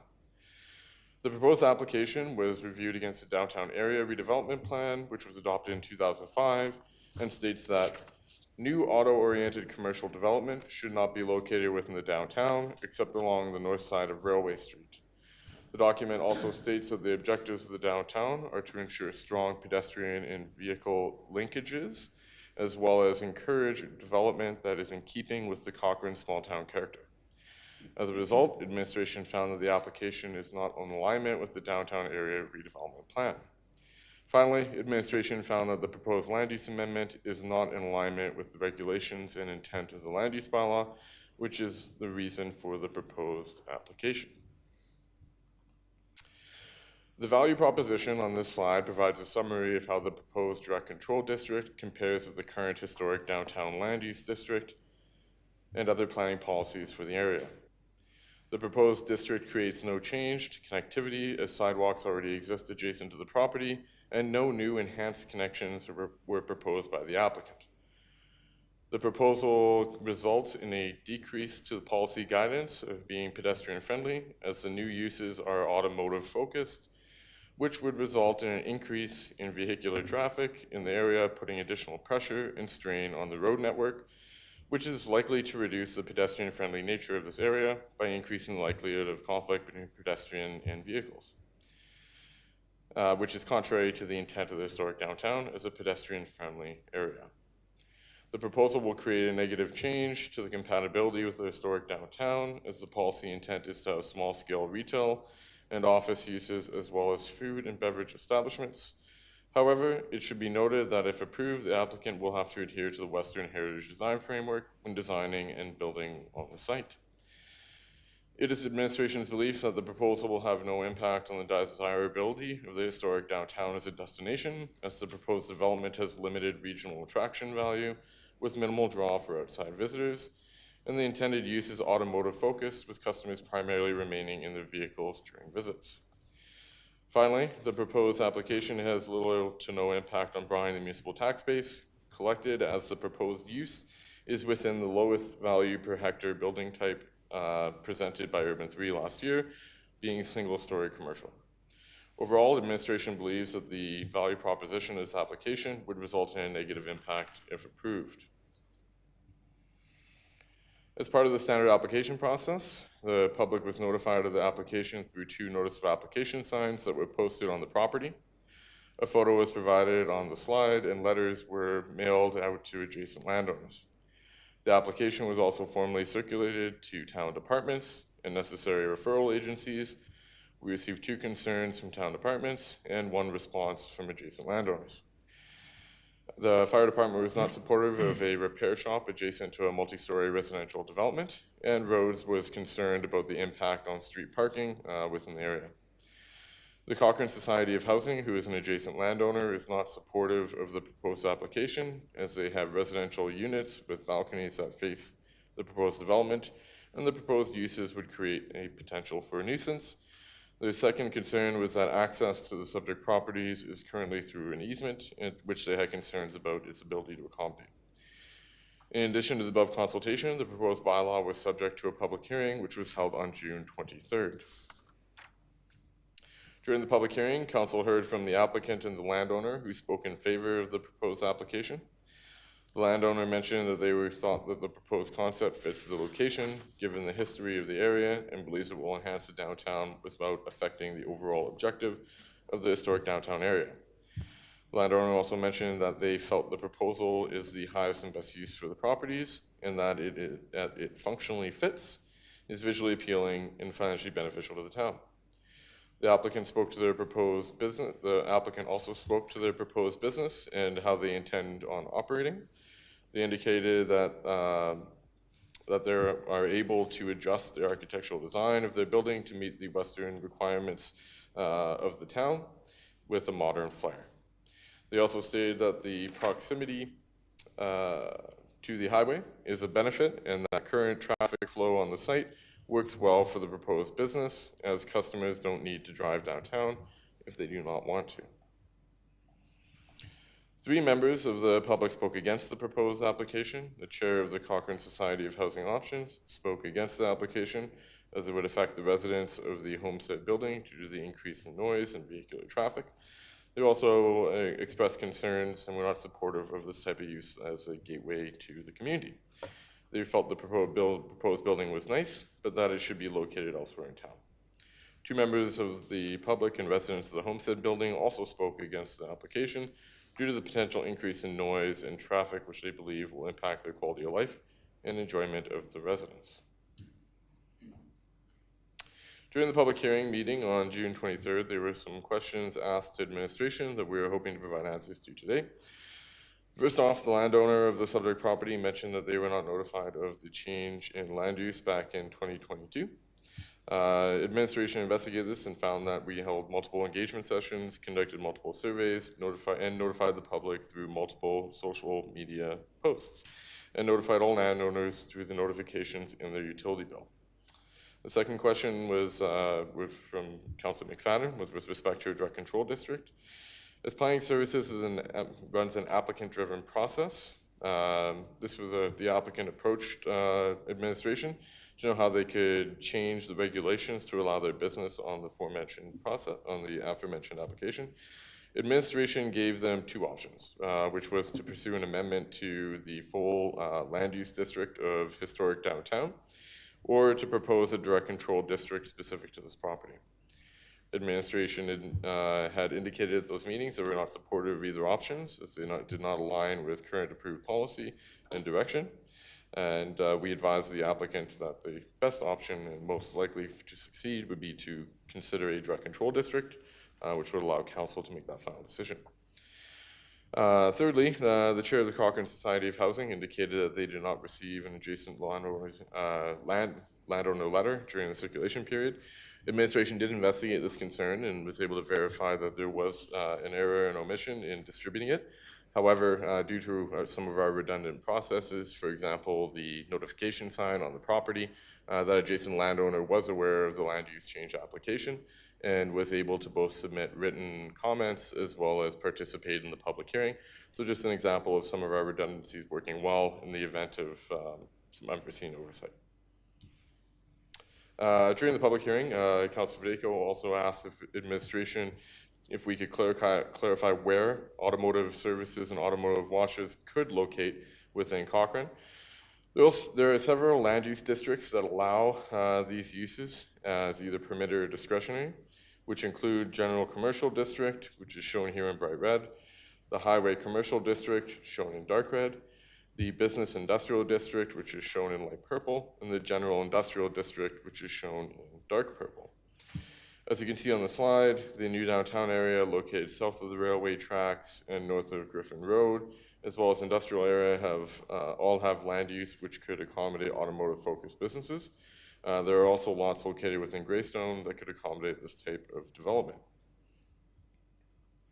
Properties zoned accordingly can also be found in the west side, found on West Side Drive in West Valley, as the parcels are zoned highway commercial, as well as in South Cochrane and River Heights near the dealership and South Bow Landing. As the proposal is not in alignment with our land use bylaw and other statutory documents, administration is recommending option 1 in the report. The council put forward a motion for second reading of bylaw 14/2025 and vote to defeat. This concludes my presentation, and I would be happy to answer any questions that you have. Okay, thank you, Mr. Krasinski. Councilor Reid, you're off first. Well, that was quite a detailed report, thank you. I would move option 1, that council move second reading of the bylaw 14/2025 and defeat the motion at second reading. You know, while I sincerely welcome any new business to our community, and even including this one, I strongly oppose its proposed location. To approve this first challenge of our historic downtown bylaw would not only undermine years of careful planning and community effort to protect and preserve our unique character of our downtown, it also sets a dangerous precedent. It sends a message that bylaws can be bent or ignored at the whim of council, and that would erode public trust, which I think has been a challenge. This development threatens to disturb a peaceful neighborhood, create congestion, increase pollution, and significantly impact quality of life of the 26 residents of that community who live in that building beside it. And it raises serious concerns, I think, for any residents in that community, in that we are trying to create a pedestrian-friendly environment in our downtown, in what is a really desirable area in some ways. And I think their needs are as important in terms of their well-being as economic growth. Moreover, this business risks negatively affecting the charming shops and small-town businesses that already are in our historic downtown. It would make a mockery of the public hearing process if the community voiced and longstanding policies are disregarded in favor of a short-term gain. Once again, I would welcome this business to our community, but not in this location. It's not the right fit. So just for clarity, you're putting second reading on the floor, and you're saying you're going to vote against it. Yeah. Councillor Flowers. Okay, I agree with everything that Councillor Reid just said. I find that when we made this direct control area, it was for special projects that are innovative and really well-planned and meet the needs of our community. And this is just skirting around the rules, in my opinion. The traffic, the parking is already bad. Fire services is against having this business right next to the homestead, and it would be really bad for the people that live there, so I will definitely not want it to happen. Okay, Councillor Fideko? A couple of questions. I know that you kind of went through the land use, so I'm just talking about current properties that you know that might be available, that if council chooses to vote this down. I heard Greystone, I'm just wondering, are there any other properties that, like, are you talking South Bow Landing? Like, I'm just trying to figure out, like, if we can go back, because you can point to a lot of those areas, but I think a lot of those areas are already filled up, if I'm not mistaken.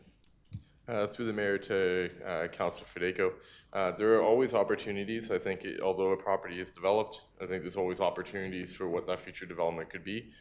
Even certain forms of development, there's opportunities for a new tenant to step in and to do tenant improvements and renovate that existing space to accommodate a different use. So have we gone through each individual parcel as administration to identify whether or not they are maximally productive and fully developed, that they wouldn't allow any additional development on it? The answer to that question would be no. But we believe that would be a little bit beyond what the role of administration would be in this situation, and maybe not an efficient use of our resources. However, the intent was to demonstrate that there are multiple alternative locations that could accommodate this type of development. Some of them not yet constructed, but are at an advanced stage in the planning application process with approved neighborhood plans, land use, and are in the process of going through subdivision. So they would be available in the short term. But we don't have the information on specifically what level of conversations those owners have had in negotiating pre-leases and agreements with their tenants. So really more to show the potential and not saying that I doubt there's 100% occupancy as well. Yeah, fair enough, and I absolutely agree. This is not administration's function or their role. It's just that, to kind of state that there's all these opportunities paints a picture that they kind of exist when really, we really don't know if they exist or not, right? Just that there is possibilities, because sure, you could go through and, take over an existing business, but we're talking years, right? Not something that's going to come to fruition, next week, right? Unless there's actual land available for somebody to go in and negotiate a lease, right? My one biggest concern about this is, I appreciate Councillor Reid's points about the bylaw and that stuff. The biggest concern I have about this all is the car wash that's attached to it. I don't think I can support the project with the car wash being there, just because of the amount of traffic that I know a car wash brings to a particular business, actually to any business here in Cochrane. And it's why I asked the question before, that whether or not that car wash is removed, I absolutely can't support it in the way it's come forward this way. When I look at the historic downtown overall, we've got businesses, we've got, different automotive businesses already that exist on historic Main Street. So I can't say yes to one and absolutely no that just doesn't fit in with the look or the design, because it's already happened, right? It's not like we have a historic Main Street where it's mom and pop shops everywhere. And, I think as long as you meet the design requirements, I don't have a problem with it. What I have a problem with is the traffic that could come along with this. I am curious about Councillor Flowers' comment about fire services not supporting it and where that information would be. Presentation. Okay, thank you. I must have missed it. Anyone else? Not seeing any lights. Can leave me. I too will be voting against second reading for many of the points that Councillor Reid said. I think our historic downtown, we've gone through great measures to preserve, protect, and if anything, enhance. So this, in my mind, I don't think I could have said it any better. I like the business. I think I would welcome it in our community, just not in our historic downtown. And I also had the point that I believe this sets a precedent for others to start to push on this envelope too as well. So then why have the historic downtown district at all if we're just going to erode it over time? So I too will be voting against it. And that seems to have evoked a Counselor McFadden. Yeah, sorry. I think Councillor Fideko covered many of my points. In the balance, I was somewhat interested because I felt the built form and the direct control could alleviate some of the design concerns, but from the pedestrian aspect was the real concern for me with the car wash there. And the one, like OK Tire is there, and they're on our main street, and you don't really think of them as a tire shop. They've managed to fit, which is where I was coming from on the built form. So yeah, I certainly agree with my colleagues on council on this. It's not a fit. But what this has really highlighted to me, and you did a good job of identifying some of the potential options for other space that are coming on, but there's not much like kind of, if we go back to kind of school language, shovel-ready development sites available. And when we are looking long-term into our needs, because I do feel bad for this business, we've got somebody who wants to come and invest in our community and we don't really have a shovel-ready space for them to invest in, is that I really do feel that we really need to start looking ahead at some more business lands so that we have more affordable options for businesses to come and relocate to Cochrane. So that was kind of my key learning through this process, is that we need to start looking ahead to those options, and I just wanted to share that perspective with my colleagues. Okay, I don't see any other lights. Motion on the floor is to give second reading. All those in favor of that motion? Those opposed? And that is defeated. Thank you, Mr. Krasinski. 5H Invest Greater Calgary, you're staying with us for this agenda item.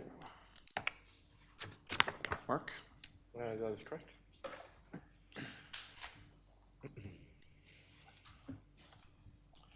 Good evening again, Mayor and members of Council.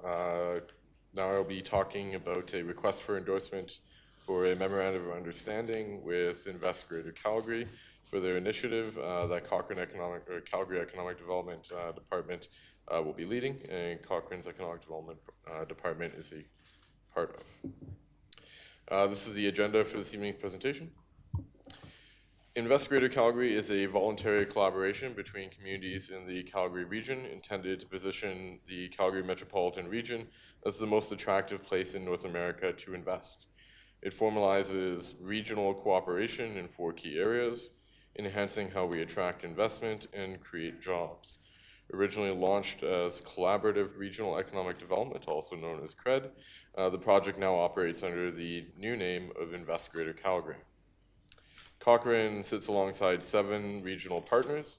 This is where Cochrane's voice is heard through active participation in the Invest Greater Calgary Advisory Committee.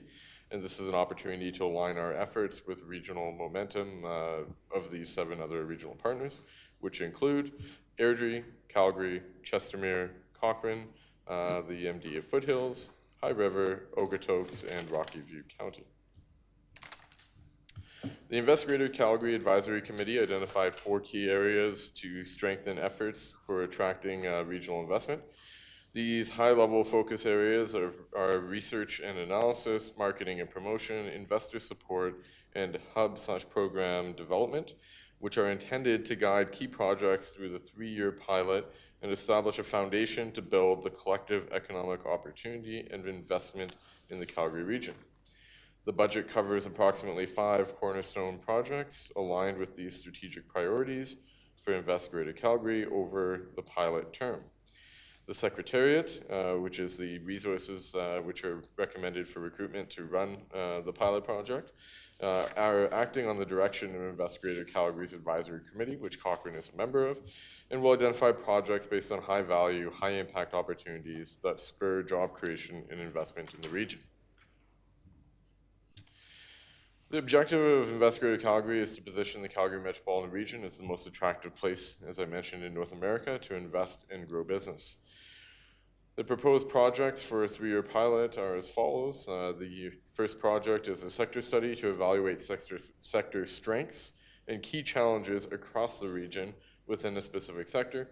Its intended regional impact is to identify the region's competitive advantage and or challenges to job creation and investment, technology transfer, and economic growth.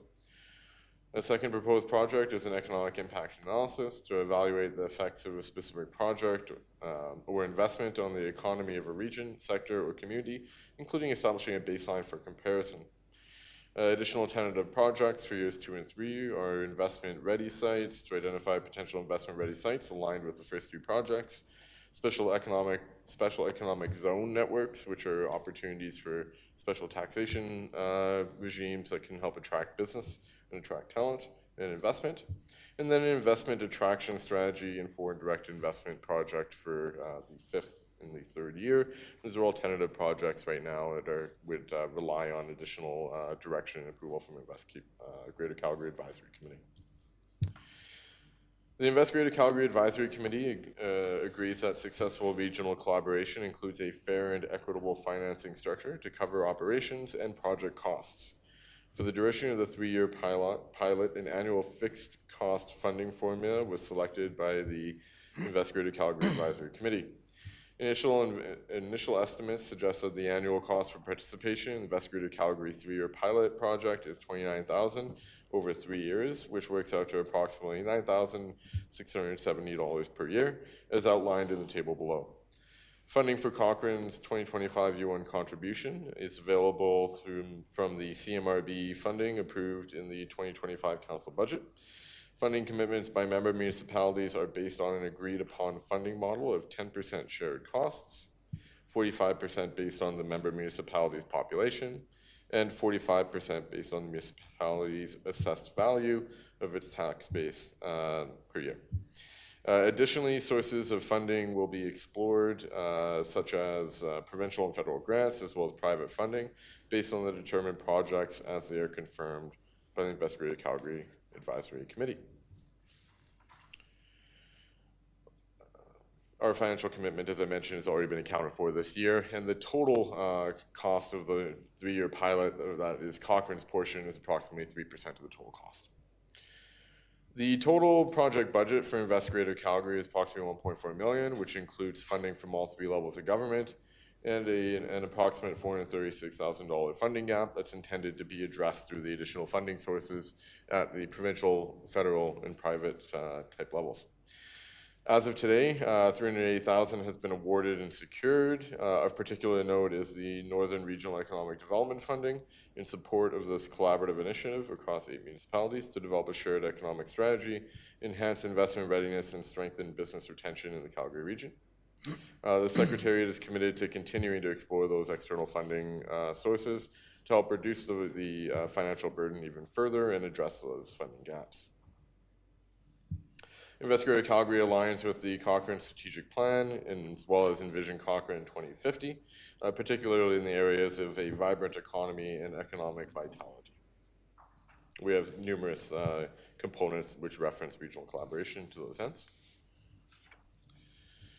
Invest Greater Calgary allows Cochrane to benefit from region-wide investor intelligence and marketing resources while retaining our community identity. It also allows us to capitalize on economies of scale and be able to reduce the financial burden for Cochrane as a municipality to complete some of the activities that are planned within the next 3-year period and set ourselves up in alignment with our economic development strategy that is currently in the process of completing an RFP as well. So it aligns very well in timing and can help us have an outsized impact in relation to our funding and size of our municipality. In terms of next steps, administration is requesting the council endorse the Invest Greater Calgary Memorandum of Understanding. This will lead to a service agreement at a future date and the support of our mayor entering into signing off on the document.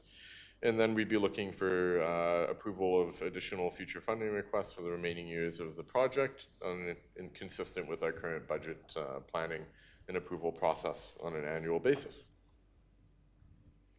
That concludes my presentation. I tried to keep it a little bit shorter than we had last week at Committee of the Whole, and I'm happy to answer any questions that you have. Thank you, Mr. Krasinski. Councillor Reid, first out of the gate. Thank you. That was shorter. I would move that council approve the memorandum of understanding with the Calgary Region Partners and Investment Greater Calgary Secretariat. As I indicated at the meeting of Cowan, this was presented by Cochrane Economic Development that for me at least, this is a no-brainer.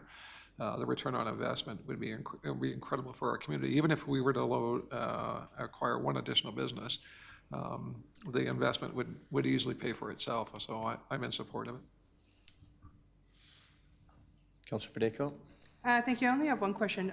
From an administrative side, what is the cost? I know the cost of actually is 9,000 and rough change per year, but what is the administrative cost for us to be a part of this? Just attending meetings, preparing? Through the chair to Councilor Fideko, I think we're probably around the 2,500 to 5,000 a year in terms of administrative costs. And it's a rough estimate based on a different calculation I was doing earlier. But that equates to about 40 to 50 hours, which the Invest Greater Calgary Advisory Committee meets once a month for about an hour, sometimes 2 hours, and then some time spent to prep for those meetings as well. So this proposal has a funded position at the Secretariat, so this is a situation where it isn't relying on our internal resources to do the work, which is part of the commitment from the member municipalities to have that dedicated resource for Invest Greater Calgary. Thank you. Okay, don't see any other lights. I'll call the question. All those in favor? Carries unanimously. Thank you, Mr. Krasinski. We sure can. Let's take a 5-minute break. 7:26.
Sorry, we're back live. Thank you, council. 5-minute break. We're moving into 5I, bylaw 15, 2025, offsite levies. Ms. Lowe. Good evening, Mayor and Council. This evening, I'm pleased to present on behalf of a larger team that has been behind the scenes working on this update, the Town of Cochrane's offsite levy update for 2025. Thought it was important, given that this isn't a topic that's been before Council for a number of years, formally with a bylaw being presented for your consideration, from what is an offsite levy.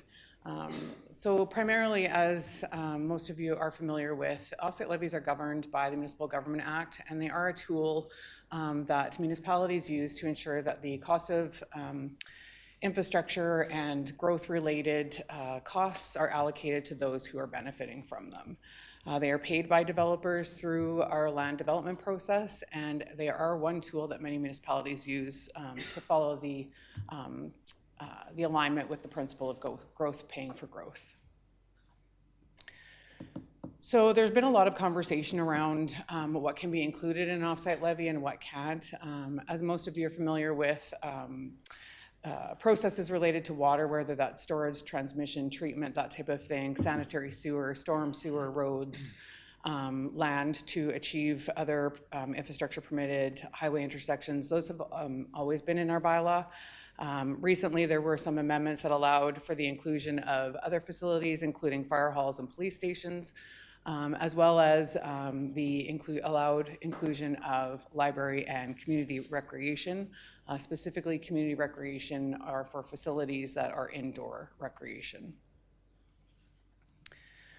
When creating an offsite levy, part of the requirement that's prescribed within the Municipal Government Act and associated regulations is what is required when coming up with what an offsite levy regime or program is going to be. The levy, there must be a clear correlation between the levy and the benefits that it is providing to both existing and new development, that there's a clear method of calculation around the needs and the estimates and the benefiting areas.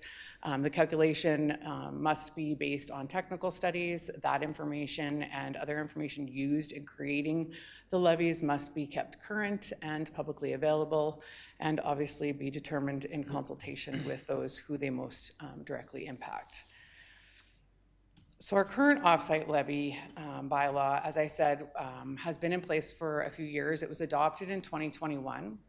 It includes cost recovery for, as I noted, sanitary collection and disposal, water supply and treatment and distribution, transportation projects, and our protective services facility.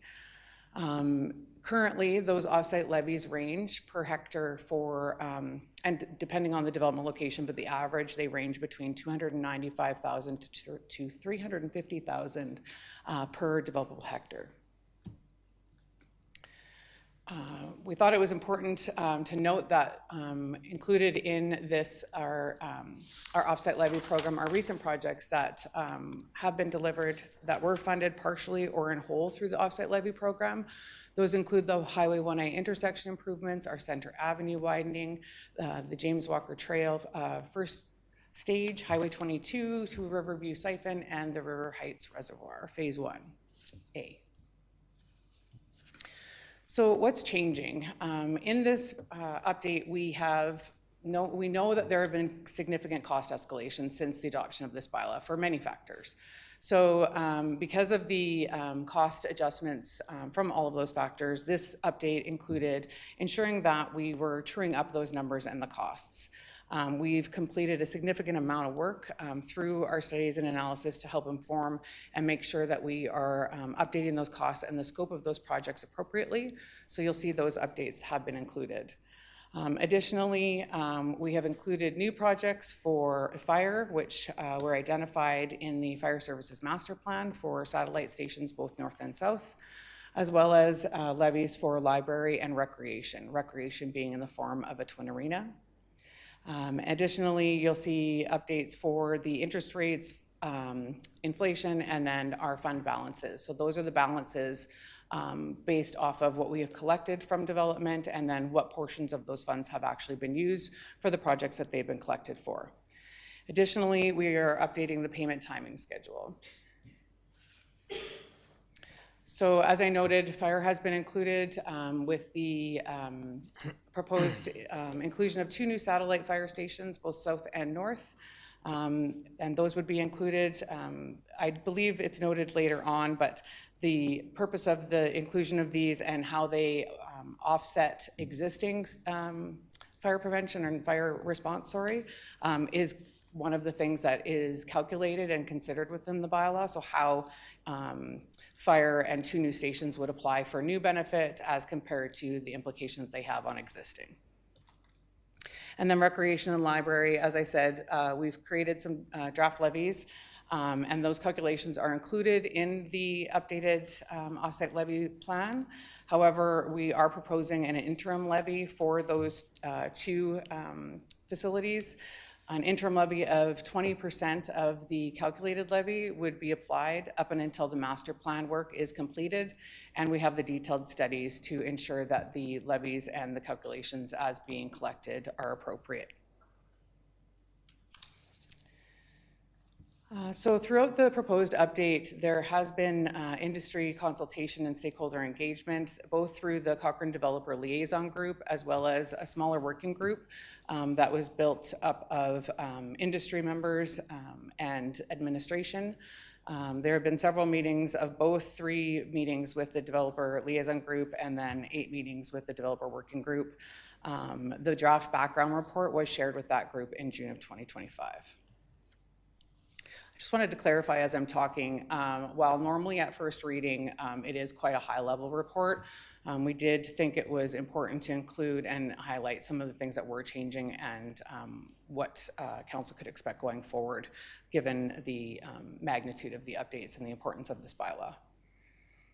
Throughout the proposed throughout the industry consultation, there has been a lot of feedback and comments provided by industry through that process, not the least of which is that the update was moving very quickly, and that they were feeling that there was not enough information, certainly to assess some of the newly included library and recreation amenities, as well as the potential impact of a significant jump in the levy rate to the ongoing consideration of growth in the community and housing costs.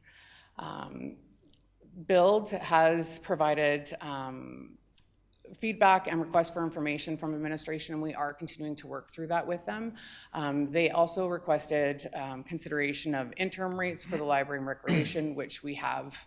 That is what we are recommending to council, as well as staged implementation of the hard infrastructure increases, which you'll see that's not something that administration is suggesting.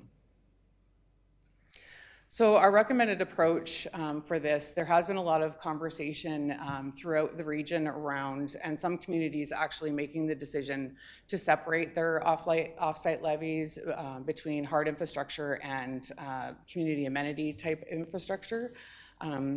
We believe administratively that they hold equal importance and therefore do not support the separation of the 2 types of amenities into 2 separate offsite levy bylaws. We believe in keeping those whole. We are suggesting, as I indicated, that we implement an interim levy rate for the library and Twin Arena at 20% of the calculated levy. We are recommending that the offsite levy bylaw would be implemented immediately, that there would be no staging of the increases, but we would take into consideration those applications that are currently in the queue and deemed substantially complete as of June 1st, 2025. And then the shift from a 2-payment schedule, which we currently have, to a 3-payment schedule, which would be a 20% payment of the levies at time of endorsement, at 1-year anniversary and or CCC, which is construction completion certificate, they would be required to pay the 40% of the levies, and then at the 2-year anniversary and or at FAC, which is final acceptance certificate, would be the final 40, and those would be whichever one of those thresholds is reached first. So for the proposed overview of the proposed changes. There is a proposed, on average, the change per hectare is approximately $120,000 per hectare, that would see a 38% change. So that would be the average over the 17 development zones. Obviously, each individual area and application would be applied differently. So, next steps. It is administration's intention, and we have made that commitment, to continue to consult with industry. We are suggesting that council set, in addition to giving first reading tonight, that council set the non-statutory public hearing for September 8th. It would be administration's intention that you would see second and third reading of this bylaw for consideration on the regular agenda for council on the September 8th meeting. Obviously, barring any significant feedback during the public hearing, council would have the opportunity to determine if they wish to move forward with second and third reading at that time. So just ahead of speaking to the recommended action, I did want to speak to, through the engagement and the conversations that we've been having both with our local developer group as well as Build, I believe council would have seen in your inbox an email with a letter of support from Build for the proposed approach that administration is suggesting to council this evening. Obviously, we leave that at council's discretion, what you choose to do on the go forward, but it is administration's recommendation that council give first reading this evening and set a non-statutory public hearing for September the 8th at 5:30. And with that, I will open it up to any questions for clarification that council may have at this time. Okay, thank you, Ms. Lowe. Councillor McFadden? I'll move the recommended action that council give first reading to bylaw 15/2025 and set a non-statutory public hearing for September 8th, 2025 at 5:30 p.m. This is all in alignment with our last update, so I appreciate it. I do have an emerging question, and I'm sure there's no challenge with ours, but I wanted to get clarity on that. I understand Canmore's land use bylaw was just, I think, last week declined by the Land and Property Rights Tribunal based on the model that they were using, and I understand a large number of municipalities are also using that model, and I just wanted to understand if we were affected in any way by that. Thank you. Through the chair to Councillor McFadden. We did have that shared with us. I did take a very preliminary read of the information that was sent. I do want to go and find the Land Tribunal's decision. However, it does appear that it's not necessarily the form of the calculation. It's actually the process and the transparency of the information that they base the calculations on. At least that's what I saw in the article that I was sent. So it does appear that it's around the public transparency of the technical data that they were basing their calculations on. That is something that through one of the reasons why we're suggesting delaying second and third reading and holding the non-statutory public hearing for September is it will allow us to make sure that our development community has had the opportunity to look at the technical data and have their teams also review and evaluate it.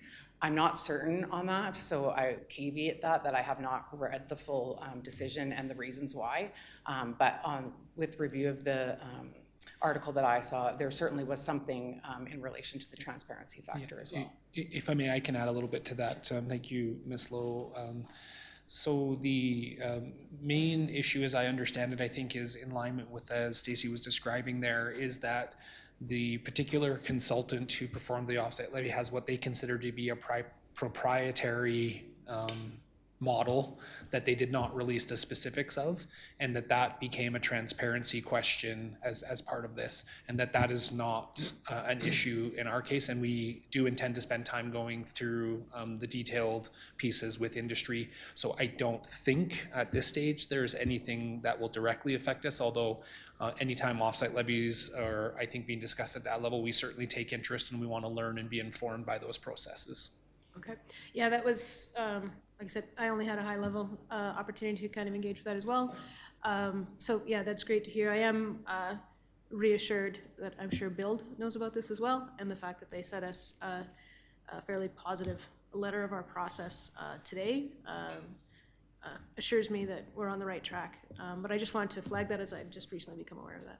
So thank you for that. Thank you. Okay, first reading on the floor. Questions? Councillor Reid?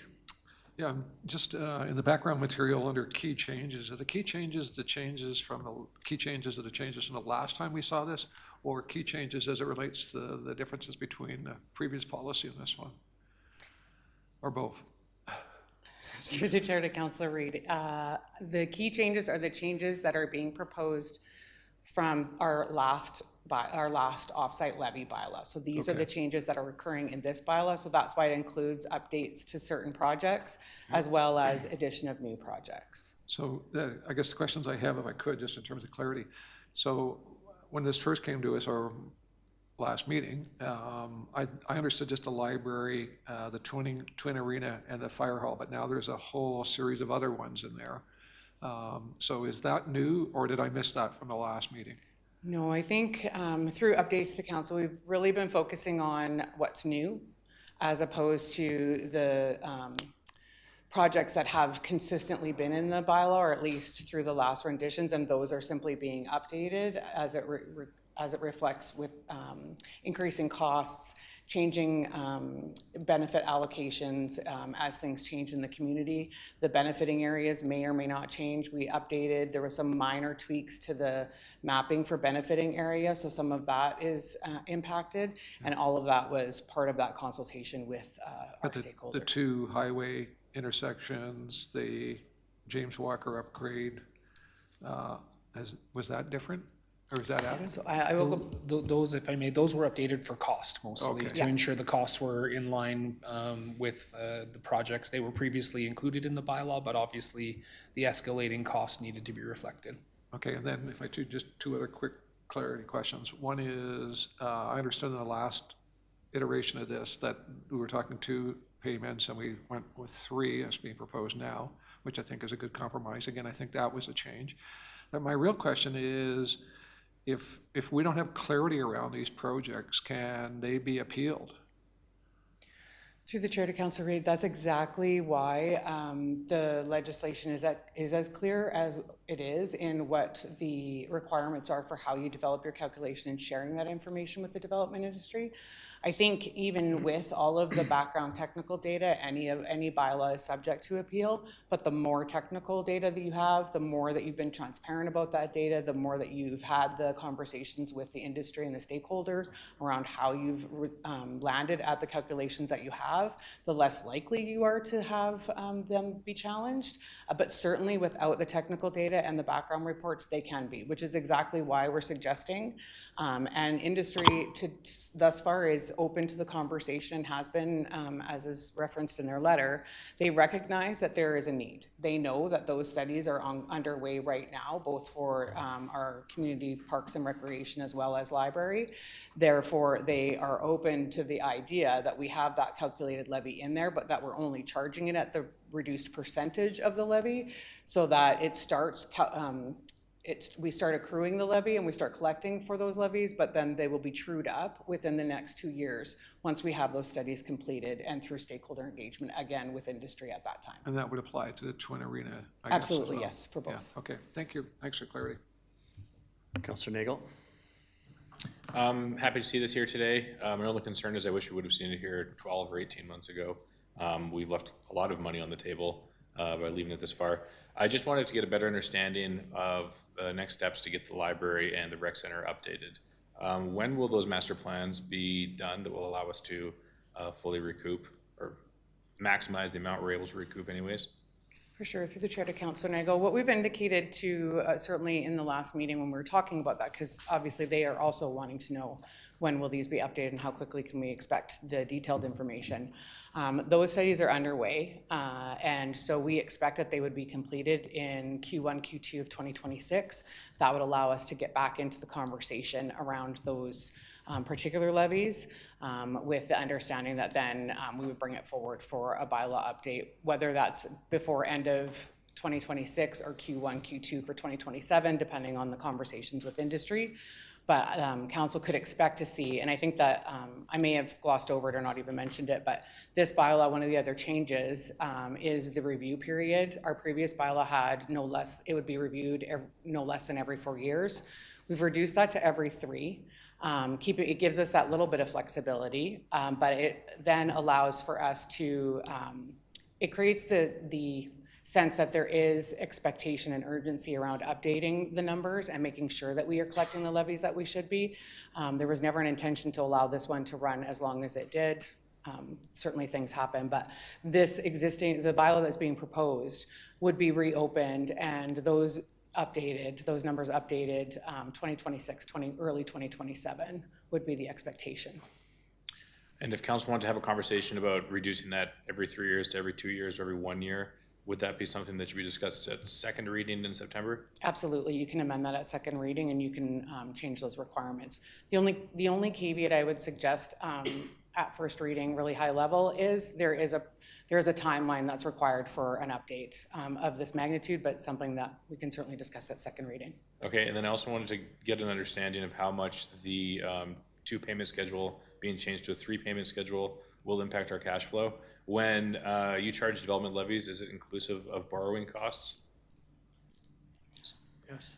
Yes, offsite levies does account for, through the chair, both the borrowing and the carrying of the borrowing. Yes. Okay, so extending the timeline, we're not left footing the bill for the interest that's also covered in the extended levies. Okay. Yeah, that's true. And I just, if I may, through the chair, I think it's always worth just reframing this is, while we agree, Councilor Eagle, this has been a priority for administration for quite some time. We would have been very happy for this to have been in front of council as long as a year ago.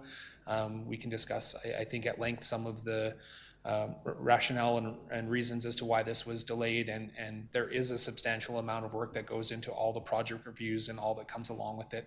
The one thing I want to assure council and ultimately the community is that does not equate to money being left on the table. We still recoup all of the money related to those projects. What happens is it just gets divided over less developable land, and so in the interest of equity, we want to make sure that that is spread as appropriately as possible, but the community does not or is not on the hook for any more money than they would have otherwise been if this bylaw was reviewed and updated a year ago. I understand how that intuitively can feel that way, but just want to confirm that that is not the case. But if it is found that there's capital that needs to be built that is also serving houses that were built, say 2025, 2024, 2023, does that not mean that we then have to have a lower recoup amount on the new houses because the developers paying those levies would say, well, actually it's homes from 2023, 2024, 2025 who are benefiting from it, and so houses in 2026 shouldn't have to pay for all of it?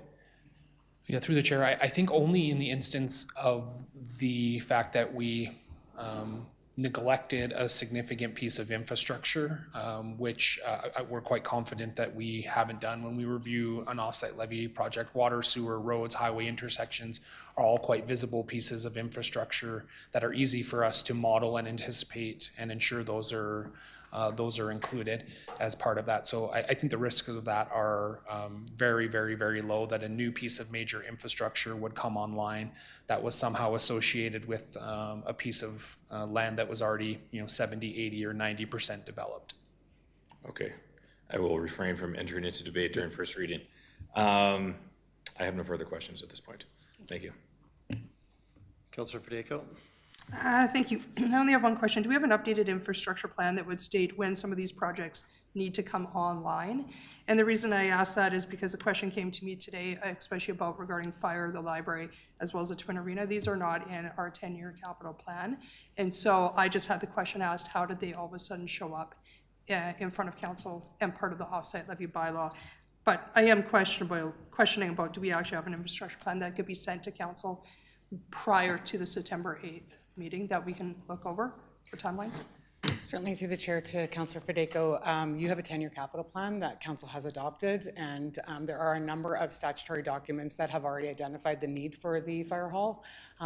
So the most recently adopted Fire Services Master Plan, I cannot tell you off the top of my head if every single one of these projects is actually identified and where in the 10-year capital plan, but that's certainly something that we can identify at second reading for your information.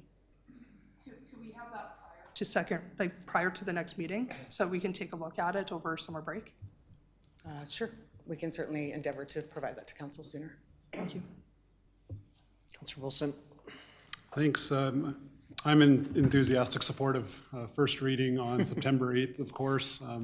I think that, as Councillor Nagel just said, a year ago would have been a better time, but September 8th is better than later, of course. I also really like the idea I just heard about, it's not what we're discussing today, but increasing the frequency of our OSL updates. I think it's one of the most important things we could be doing as a community.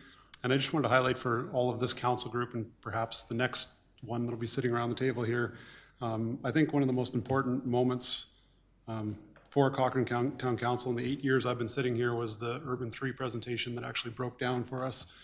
It showed, I think in no uncertain terms actually, that what financial outcomes come from development in Cochrane, and that's that most of the communities we have developed and that we continue to approve aren't financially solvent in the long term.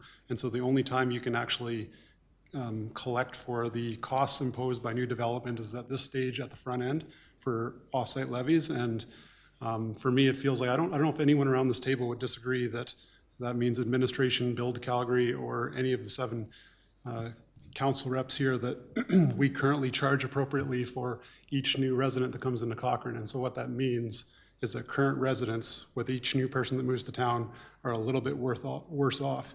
And so the big question that I'd pose to this council and the future one is, under the current conditions, why would we currently be approving any more development when it's pretty evident, like I just said, that each new resident makes a current resident a little worse off? And I'm not blaming anyone around this table or in administration. I just don't think the province currently allows us to collect offsite levies appropriately for the costs imposed by those new residents. And if I have a question to administration, it would be simply that, where obviously, Ms. Lowe, we're seeing the scope of offsite levies increase ever so slightly from provincial regulation. But do you have anything to say on just how fast we might see those increases in the future? Would you be able to speculate? Will there be a day in Cochrane where we can actually charge appropriately for our growth? It's a big question, but it's something that keeps me up at night. This is the top question on my mind for as a Cochrane representative. Through the Chair to Council Wilson, I think what I would say is this is the first right step in ensuring that we are charging appropriately for growth. And part of the making sure that current residents aren't paying less than future residents that are now paying for all these additional amenities or whatever. The existing residents in Cochrane have been contributing to the overall tax base. So they have, through taxation, been contributing to the amenities that we are now allowed to say to development. As you continue to come into our community, you are now responsible for some of that. Our existing residents have already contributed. You also now need to contribute. So I appreciate the argument that future residents are harder off because they're paying more than maybe existing residents, or vice versa, if I heard it wrong. But I think part of the offsite levy mechanism and part of when you go through the allocation of benefit for each of these individual projects, so every individual project that's contained within the offsite levy is evaluated on its benefiting area. Does it only benefit brand new growth, or is there an existing benefit to existing Cochrane residents? And that's how that benefiting area, the percentage of benefit, is allocated. So some of that comes into that to kind of level that playing field out. I'm not sure if that helps answer any of that, but it might be something that we can expand upon at second reading for council's benefit if there's more to that. I think if I may, the only thing I would add to that, and council's heard me talk about this before, while I definitely view offsite levies as the key tool for addressing this challenge, it's not the only tool. I use the example of the water connection fee that has recently been adopted in Cochrane, and I think that we need to intelligently and diligently apply all available tools for our community to ensure that those equities are as well distributed as they possibly can be. And again, I think with at risk, I say the same as Councillor Nagel, is delving too far into a topic that I think is not the intention of this particular conversation. I think the premise of your question, Councillor Wilson, remains much larger than just growth. If you evaluated even the longest standing communities in Cochrane, we are not charging them appropriate to their cost. It's not just a growth problem, it's a broad systemic problem, and we are improving at it and doing a lot of work on it. This part of the equation talks about how we do better at making sure when new parts of our community come online that they're not continuing to disadvantage us in the long term financially.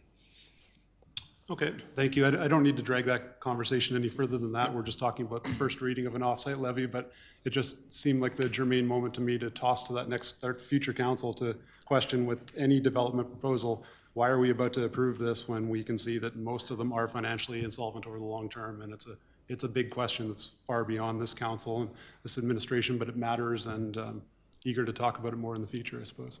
I can just leave it there. It's the most chatting we've done at first reading ever. I believe there's a motion on the floor. I can't remember who put it on, but I don't see any other. Councillor McFadden, thank you. I'll call the question. All those in favor? Carries unanimously. Thank you. Thank you, Ms. Lowe. And you're staying with us for bylaw 16, 2025 ATCO franchise fee discussion? Correct. Agreement? Agreement discussion? Good evening, Council. As presented at the July 7th Committee of the Whole, I'm here this evening to speak to the ATCO Natural Gas Distribution Franchise Agreement. The existing agreement expires December 31st of 2025, and in order to be in compliance with regulations, we are required to enter into a renewed ATCO agreement. It is proposed that we enter into this agreement for another 10 years. That has been the standard term. The agreement is required to be entered into by bylaw. I will skip over this, but it does provide, as I said, the ability for ATCO to deliver gas within our utility right-of-ways within our municipal boundaries. So we are here July 14th for a proposed first reading to bylaw 16. There is public notice that is required to be issued in accordance with both the Municipal Government Act and the AUC regulations. Once the notice is provided, community residents have 14 days to provide any comment, request any clarification, or submit their comments to the municipality. Thereafter, after 45 days from the day notice is published, then they can submit their application to AUC ATCO for approval of the renewed agreement. We expect that approval will be issued later in the fall, just because of the timeline. So it is very likely that, and we do anticipate that second and third reading of this bylaw will be brought forward to the new council in either November or December, unless, of course, the process goes faster than what we anticipate. So for this evening, we are recommending that council give first reading to bylaw 16, 2025, and of course, I'm available for any questions you may have. Okay, thank you. Councillor Reid. Council give first reading to bylaw 16, 2025. Okay, seeing no lights on, I'll call the question. All those in favor? That carries unanimously. Thank you.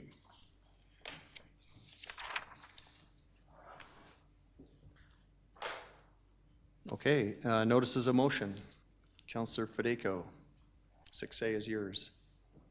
Thank you, and just pulling up the actual reading.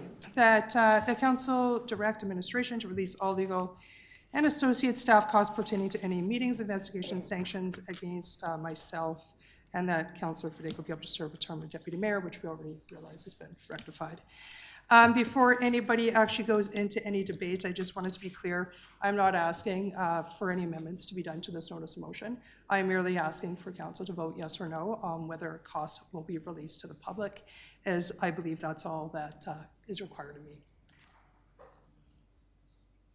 Okay. Councillor Flowers. So I am in agreement with releasing the expenses related to this topic, but only on the condition that we can also have the freedom to tell the whole story along with it. The whole thing has been so confusing to residents as we had to respect confidentiality around all the events that have occurred over the last couple of years. Therefore, I ask for a friendly amendment to the motion saying that council is also given permission to tell the whole story.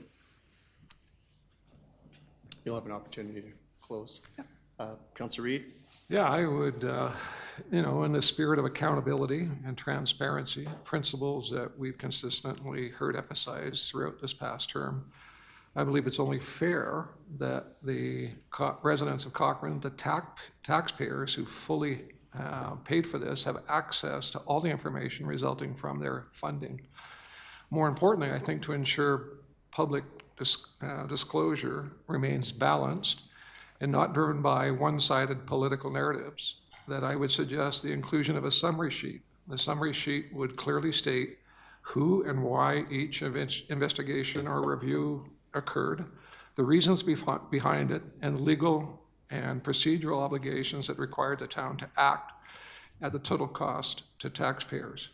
I think providing this context ensures that residents are not only informed, but empowered with a full picture of what went on, which is really the fundamental process of good governance and good governance and good government.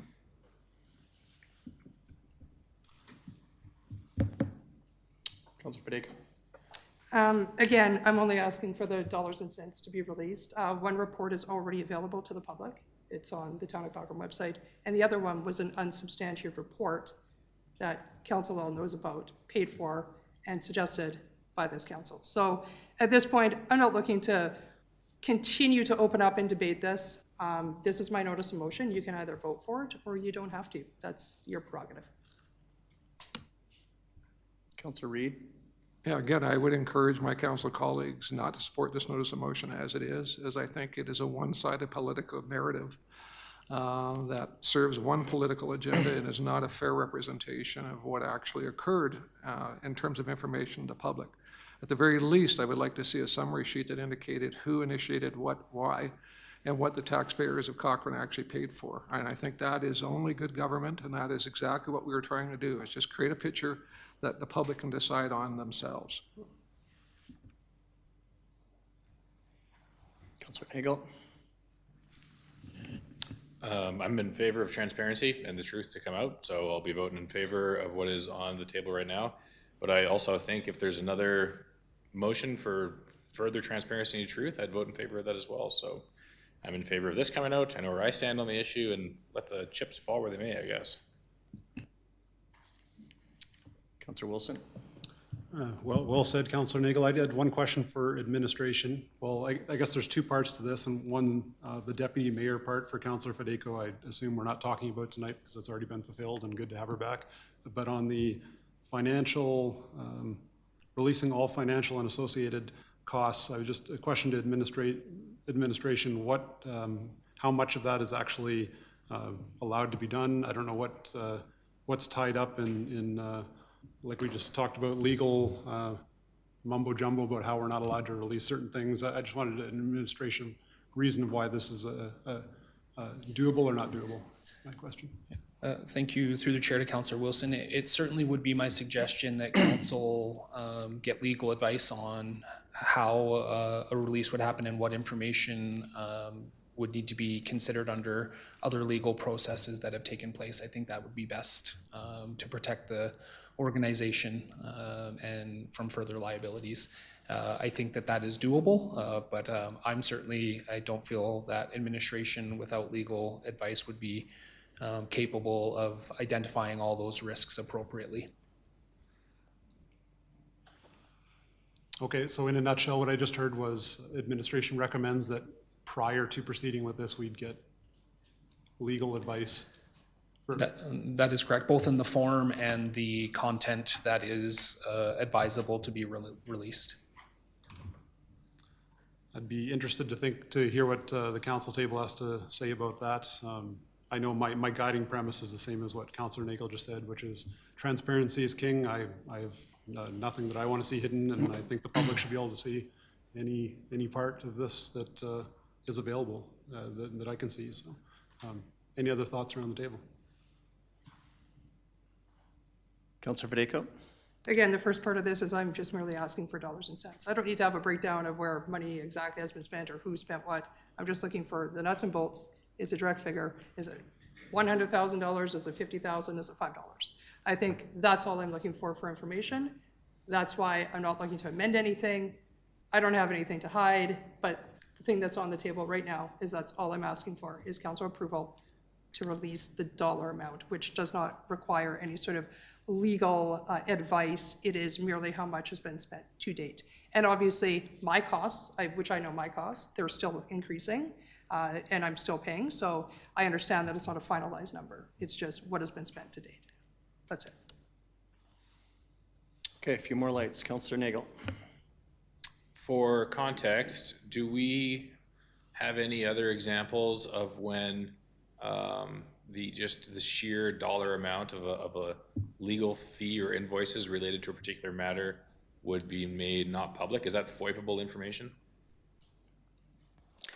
Through the chair to Councilor Nagel, I think if we're speaking about simply dollars and cents, for the most part, traditionally, yes, that would be releasable.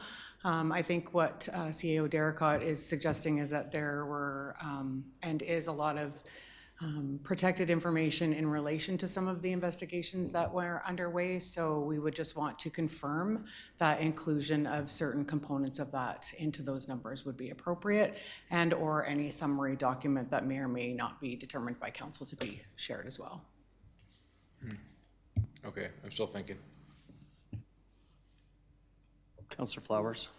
Again, it's not just the written reports I want released. I want to be able to tell my story as what I went through and all the things that happened and the things that happened along the way. I don't want to just throw a number out there without people understanding how we got there. So I would like to know the legal consequences of telling the story. We should be able to go to the media and give our side of the story or our true accounting of how it affected us and everything that happened along the way. So I can't support this unless I know that we can tell the story. Councilor McFadden. Yeah, so certainly, well, a couple of points, of course. The whole code of conduct process did not best serve the town of Cochrane, and I'm really glad that the province has stepped back and removed that. It didn't serve us financially, it didn't serve us as a council able to work together, it didn't serve relationships, it didn't serve reputation. So I'm glad that the province has turned the page on that. I would like us to also be able to turn the page on the entire conversation. And to do that, though, I feel part of that is to be able to say, you know, what did this cost us?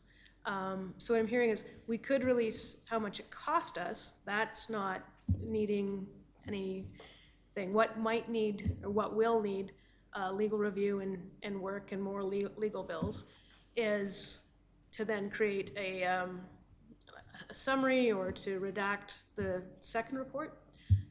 Anyhow, the one that's not been released yet, if I'm understanding that piece. And then I guess the question I also have to Councillor Flowers' point, and part of what I found so frustrating about the entire process is so much of it was in camera and held confidential, and so not even to be able to really have those discussions, you know, with my colleagues that weren't participating in some of the meetings.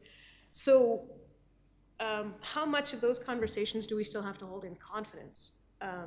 I'd like some clarification on that, I guess.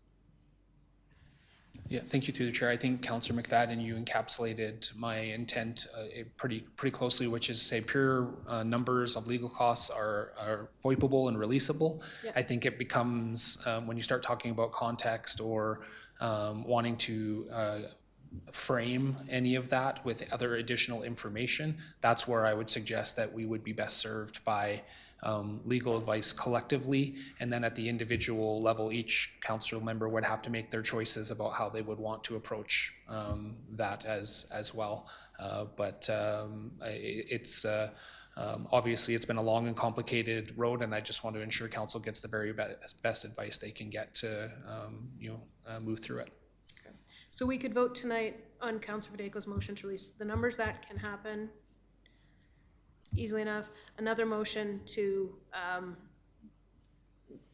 find a way to provide context around the report that hasn't been published would be a second conversation, and then we might need more conversation about what we could actually say in the context of confidentiality. And that's always been, for me, I've certainly lots of opinions. I found this quite damaging to personal and professional relationships, but also I don't want to hinder my ability to work and to have an impact by breaching any confidentiality pieces. So it's been a really hard space to represent. So with all that being said, I guess to quote Councillor Nagel, maybe we just see how the cards fall on the motion on the floor and then see where it goes from there. For myself, before I would ever say anything that hasn't been made public, I would really want some clear legal advice and confidentiality. Councillor Reid? Repeat myself, I'm probably going to make a second motion. I'm not so much concerned about the documents themselves being released, but I think to ensure that public disclosure remains balanced and not driven by one political narrative, that there be a summary sheet that just talks about who, what, when, where, and what it cost. Doesn't have to be all the detail about, you know, who did what and what said what. I just want to know what the investigation was, what prompted the investigation, who prompted it and why, what the reasons were behind it, and just in a summary sheet. So I think that the taxpayers of Cochrane can make a call and decide themselves. And I think that's where some members of this council were some time ago, right? Again, I'm worried about the one-sided political narrative that just providing expenses will provide, and I'm troubled by that. Councillor Nagel? Councillor Federico, I know you said you don't want to change your motion, but I feel reasonably strongly that the motion will be clear and better received and easier to execute, and probably legally safer for everybody involved if you just request that the actual legal expenses come out. And then once that comes out publicly, you or anybody else who cares to comment can say, like, look, here is what the public legal costs are. Oh, and by the way, there would also be associated staff costs. And I still think that's going to give you a interesting figure to discuss and bring some transparency to. But I think our administration is giving you, I think, a reasonable opinion that I think it's dangerous to give this open-ended thing where it says all associated staff costs pertain to any meetings, investigations, and sanctions. That's very open-ended. And I think there's room for you and administration and everybody else at this bench to find themselves in trouble by not just having just the really clean motion. That's my opinion. Councillor? Legal costs. Yeah, that's fair. I'm fine to make that friendly amendment. Okay, Councillor McFadden? So I just wanted to respond to Councillor Reid. So I don't want to, the problem with this entire process is it's not political, like it's so closely intertwining political and personal. And so, I don't know, I just don't want it to be framed up that this is political. It's been a very difficult personal journey for so many of us as we navigate this political space. So I just want to be clear on that. So but what I'm hearing you ask is you would just like a one-pager narrative of there were 2 code of conduct, this is how I understand our story, 2 code of conduct complaints made, 1 report was not substantiated, council choose to move ahead with a penalty there. The 2nd report was substantiated and council choose to move ahead with a penalty of the letter of reprimand, and that cost us X. Is that what you're looking for? Yeah, if I could. So hypothetically, so let's say one of the reports was initiated because of a staff member indicating a harassment complaint. And under the provincial law, the town had to do that, right? I'm worried that just releasing this number, the narrative will be, oh, this is what the town did, and didn't really provide a context to the taxpayers about what it was, right? I don't care about the details of all of what it was, or what went into that, or the results of that. It's just, this is what happened, this is why it had to happen, this is who initiated, this is what it cost.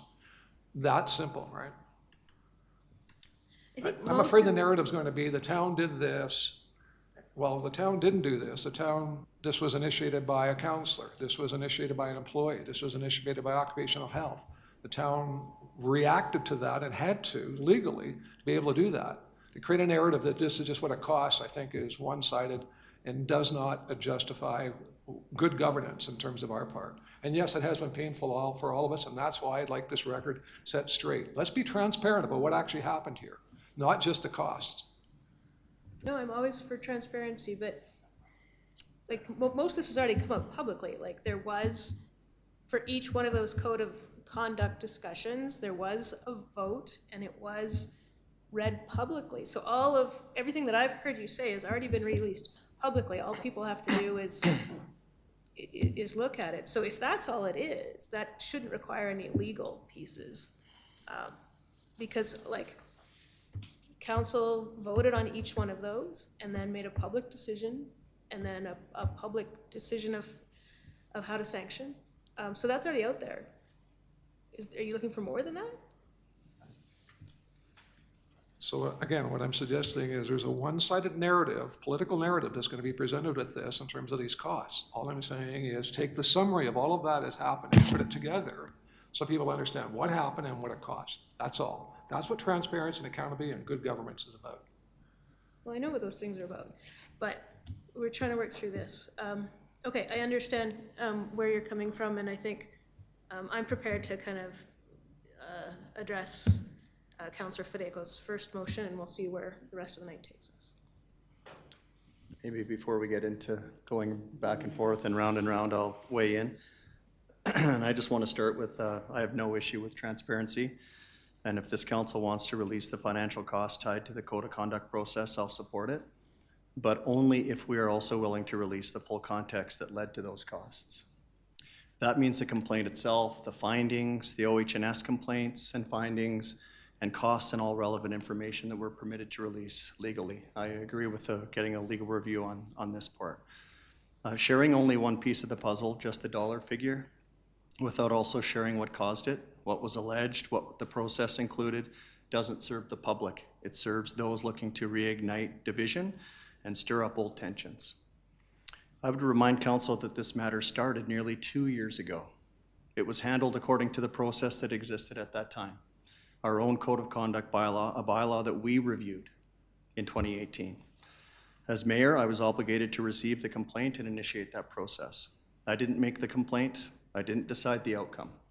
I simply followed the rules, as was my duty.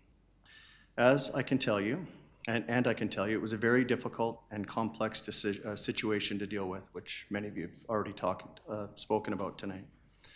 It was taken seriously, and I did everything in my power to move us through it with professionalism and discretion. I kept it confidential. I respected the individuals involved. And I worked hard to keep our focus on what matters to this community, like infrastructure, recreation, planning, and good governance. And I want to say this clearly, I am not interested in fighting. In my view, this entire situation could have and should have been resolved with a conversation. And that still is what I believe today. But here we are again. I would suggest if we choose to revisit this, then let's be honest with the public with full and complete disclosure. Let's release it all. Or better yet, let's finally choose to move forward and stop dragging this back into the spotlight. Transparency doesn't mean selectively releasing details, it means sharing the whole story. If we're not prepared to do that, then perhaps it's time to finally let this issue rest. Is this really what we want to focus our last couple of meetings on in this term? I ask you that. Our community expects us to lead and lead together, and that's what I intend to keep on doing. So I'm not in favor of the motion as it sits. I think I've eloquently posted or placed my position on the floor tonight that it has to be more than that or nothing. I would prefer to move on and deal with the issues that our community asked us to deal with when they elected us in the first place. Over to you, Councillor Flowers. Well said. I think you did clear it up. One of the complaints was a code of conduct and one was health and safety, which had very different rules attached to them. And like you say, we had to work through it. We'd never had to deal with that before and it was very complex. So we did the best we could. But that meant also that not the whole story came out. And again, I can't support the motion as it sits. Councillor Nagel. Just to clarify, I don't think myself or anybody else that I've heard who's in favor of bringing out the facts wants to then try and hide other facts that could be legally exposed. So I'm in favor of both. And I think what we can do is vote on Councillor Fideko's motion to start. And then my understanding of our procedural bylaw would allow us, if somebody else wants to make a notice of motion right now, then we can have a vote as to whether or not you want to advance it to be voted on tonight instead of waiting all summer. And with a 2/3 majority, it can also be voted on. And yeah, I'm fully in favor of supporting the truth and transparency of all of it. And with that in mind, can we just clarify what is the motion now? Is the motion just to release legal expenses related to the investigations and sanctions against you? Councillor Fideko, that's your light was on. That's what I understand your motion to read. Yes, that's fine. Okay, thanks for the clarification. Any other discussion? Counselor Federico? No? Call the question. All those in favor? Those opposed? I guess it carries. Counselor Reid. I would like to, to move that, as Councillor Nagel suggested, a second motion, and ask my colleagues to be able to support it. I'm not sure I captured all that, what you were suggesting, Jeff, in terms of your notice of motion, but for me, again, it's critical that the public disclosure remain balanced. And in doing so, if we are a council that is to be accountable and transparent, then we need to be able to release information about the others. I think, for me, the summary sheet is, because I don't know that everybody's going to have the time or the interest to be able to read all the detail, but at least having a summary sheet of being able to, what happened and what occurred, I think is appropriate. So my notice of motion would be that to ensure public disclosure remains balanced and not driven by a one-sided political narrative, that there be the inclusion of a summary sheet and supporting documentation, this is to your part, Jeff, that would be made available at the same time as the legal costs of these findings, or something to that effect. Morgan, does that work? Not my motion. No, I'm not asking you for support if I worded that properly. Councillor Federico? The only thing I would ask about this is that obviously my legal team would have to look at what is being asked and coming forward, and those costs, I don't think I should have to personally incur. So if there's any legal costs that would go to reviewing documentation that this council is mandated to be released, because this is not a code of conduct request or requirement that I have to fulfill, this is just merely an ask, I would like those legal costs to be able to be paid for on the town, not by me personally. Here we go. Councillor McFadden. Okay, well, I have to think on that one, because I'm a little bit caught off guard on that one. Although, Councillor Reid, I would ask in your motion, if we could just remove the language about one-sided political and just make the motion that it be released. Thank you. Councillor Nagel. Is the motion to go on a further investigation and fact-finding mission, or only to summarize the currently publicly available information? I think that should be clarified in your motion, because I think Councillor Federico was suggesting that there would be further questions and investigations and stuff happening. So could we just clarify in your motion that it's only currently publicly available information? And if somebody else wants to add commentary, I'd love to hear it. Councillor Flowers. Yes, I believe if we're being transparent and the facts are given in the report, there shouldn't be any more legal fees to go along with that. I'd like to see a legal opinion about what else we can say, but the facts are the facts, and I don't think there should be legal things to go along with it. Councillor Federico. There absolutely will be redactions that have to be adjusted, or could be other legal consequences. There are things in there that have to be actually redacted out. I've already had this conversation with my lawyers. Yeah, I'm disappointed that we're moving in this direction. We're still talking about this 2 years in. I'd like to see, Councillor Reid, if your motion to what I spoke about earlier includes complaint itself, findings, OH&S complaints, findings there, and costs to all of that and all the information. Is that what you were Trying to get at, yes. Yeah? Okay.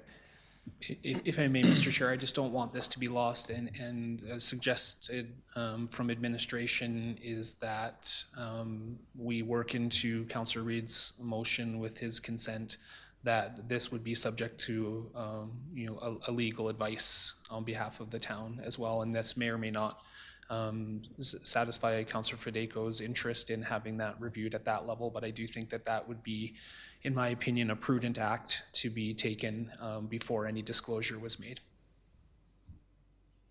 Yeah, for sure. Yeah, I'm trying to put transparency and accountability and these two motions together. I don't want to see the legal costs released without this background, but subject to legal advice on how to split that. Thank you. Councillor McFadden, sorry, didn't see your light there. Yeah, sorry, I'm still trying to work through it. Essentially, the heart of your motion, though, is that administration provide a summary public of public information? It's public information that you want, right? Because that wouldn't need to be reviewed, to the best of my understanding. So I guess I need to understand what particularly, is it just public information or more? I don't know that it, I don't know what public information there is. If the public information identified who initiated what and where it had to go, I want to be able to show the kind of path that this occurred. So for example, an occupational health and safety complaint, well, the town doesn't have a choice whether to choose to do that investigation or not. It's required by law to do that. A resident raises a concern about a particular town employee in a town vehicle in a particular area. Well, again, the town has no choice about that. They're responsible to be able to go and look at that, right?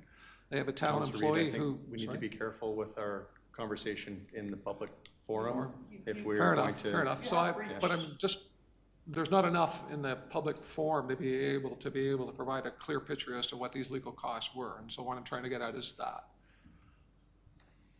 If I may just add, because I appreciate your question, Councillor McFadden, and what I would say is some of those public releases were done in conjunction with processes that are no longer valid, for example, code of conduct processes, and we are in a little bit of uncharted territory, and I do think it would be prudent, even though there was some disclosure in relation to code of conduct, that if there was going to be additional public work on this, that it would be reviewed by legal resources of the town, just to ensure that we do that as appropriately as possible. That's where administration is coming from on that. Okay, no, and I understand it, and that we need to manage our risks as much as possible.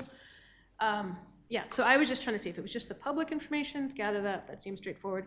But I think I'm hearing from my colleagues is they want to provide more context than that. So I was trying to lean in and provide maybe some thoughts about how to draft your motion, but I will leave it to you. And because I do feel at the end of the day, we're going to need legal advice on this. Councillor Nagel? I feel that for this motion, we got to get the text in front of us and talk about it, because oftentimes we're like, oh, I think we all understand what you want to do, but I don't think that's what's happening on here. this one. Yeah, this needs to be written out word by word before we vote, and not leave it in administration's hands to try and decipher what it is we're intending they do. Thank you very much, Councillor Nagel. I agree and support that. Well, Councillor Reid, do you want to? I need a couple minutes then can we take a 5-minute break and let me work on it? Well, yes, I guess we can. We would have to. I can't create it on the spot. is what No, I'm saying. I understand that. I'm just saying that we still haven't passed the 2/3 motion to even deal with it tonight. If I could, through the chair to council, I just want to clarify that any member of council can bring forward a resolution at any time if it is related to a matter that is already on the agenda and part of the discussion. So Councillor Reid placing a motion on the floor this evening, it wouldn't be a notice of motion in this context, simply because it's essentially a motion arising from the discussion.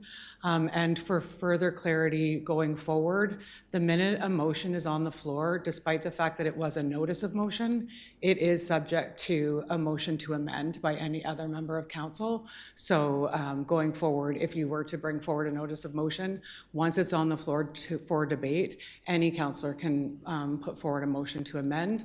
I did not want to interrupt where you were going, because you had a solution and simply didn't think it was valid We don't at need that time. 2/3, is what you're saying. Correct. This is a motion arising. Okay, so that solves that.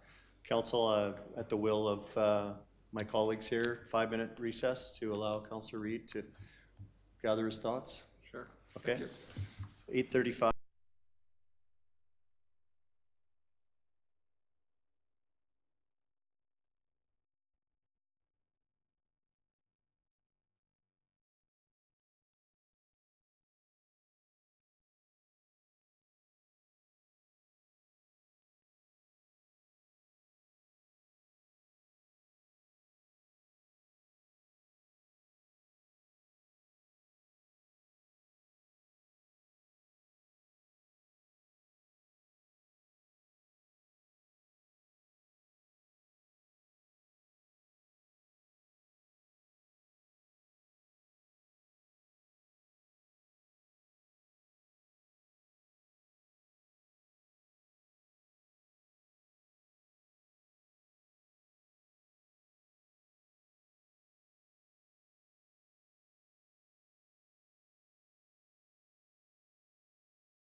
Okay, we're back streaming.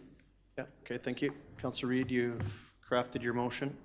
I did. I wanted to begin by publicly apologizing to Councilor Fideko if I had spoken something out of turn in terms of we're trying to find some context to this. But the motion is that in conjunction with the release of legal costs that the following be released. Summary sheet identifying the context, legal and regulatory obligations, documentation, and that this be subject to legal review prior to release. Okay. Councillor Fideko? The only thing that I would like to add is that my legal team also have a chance to review prior to any release, and those costs be picked up by the town.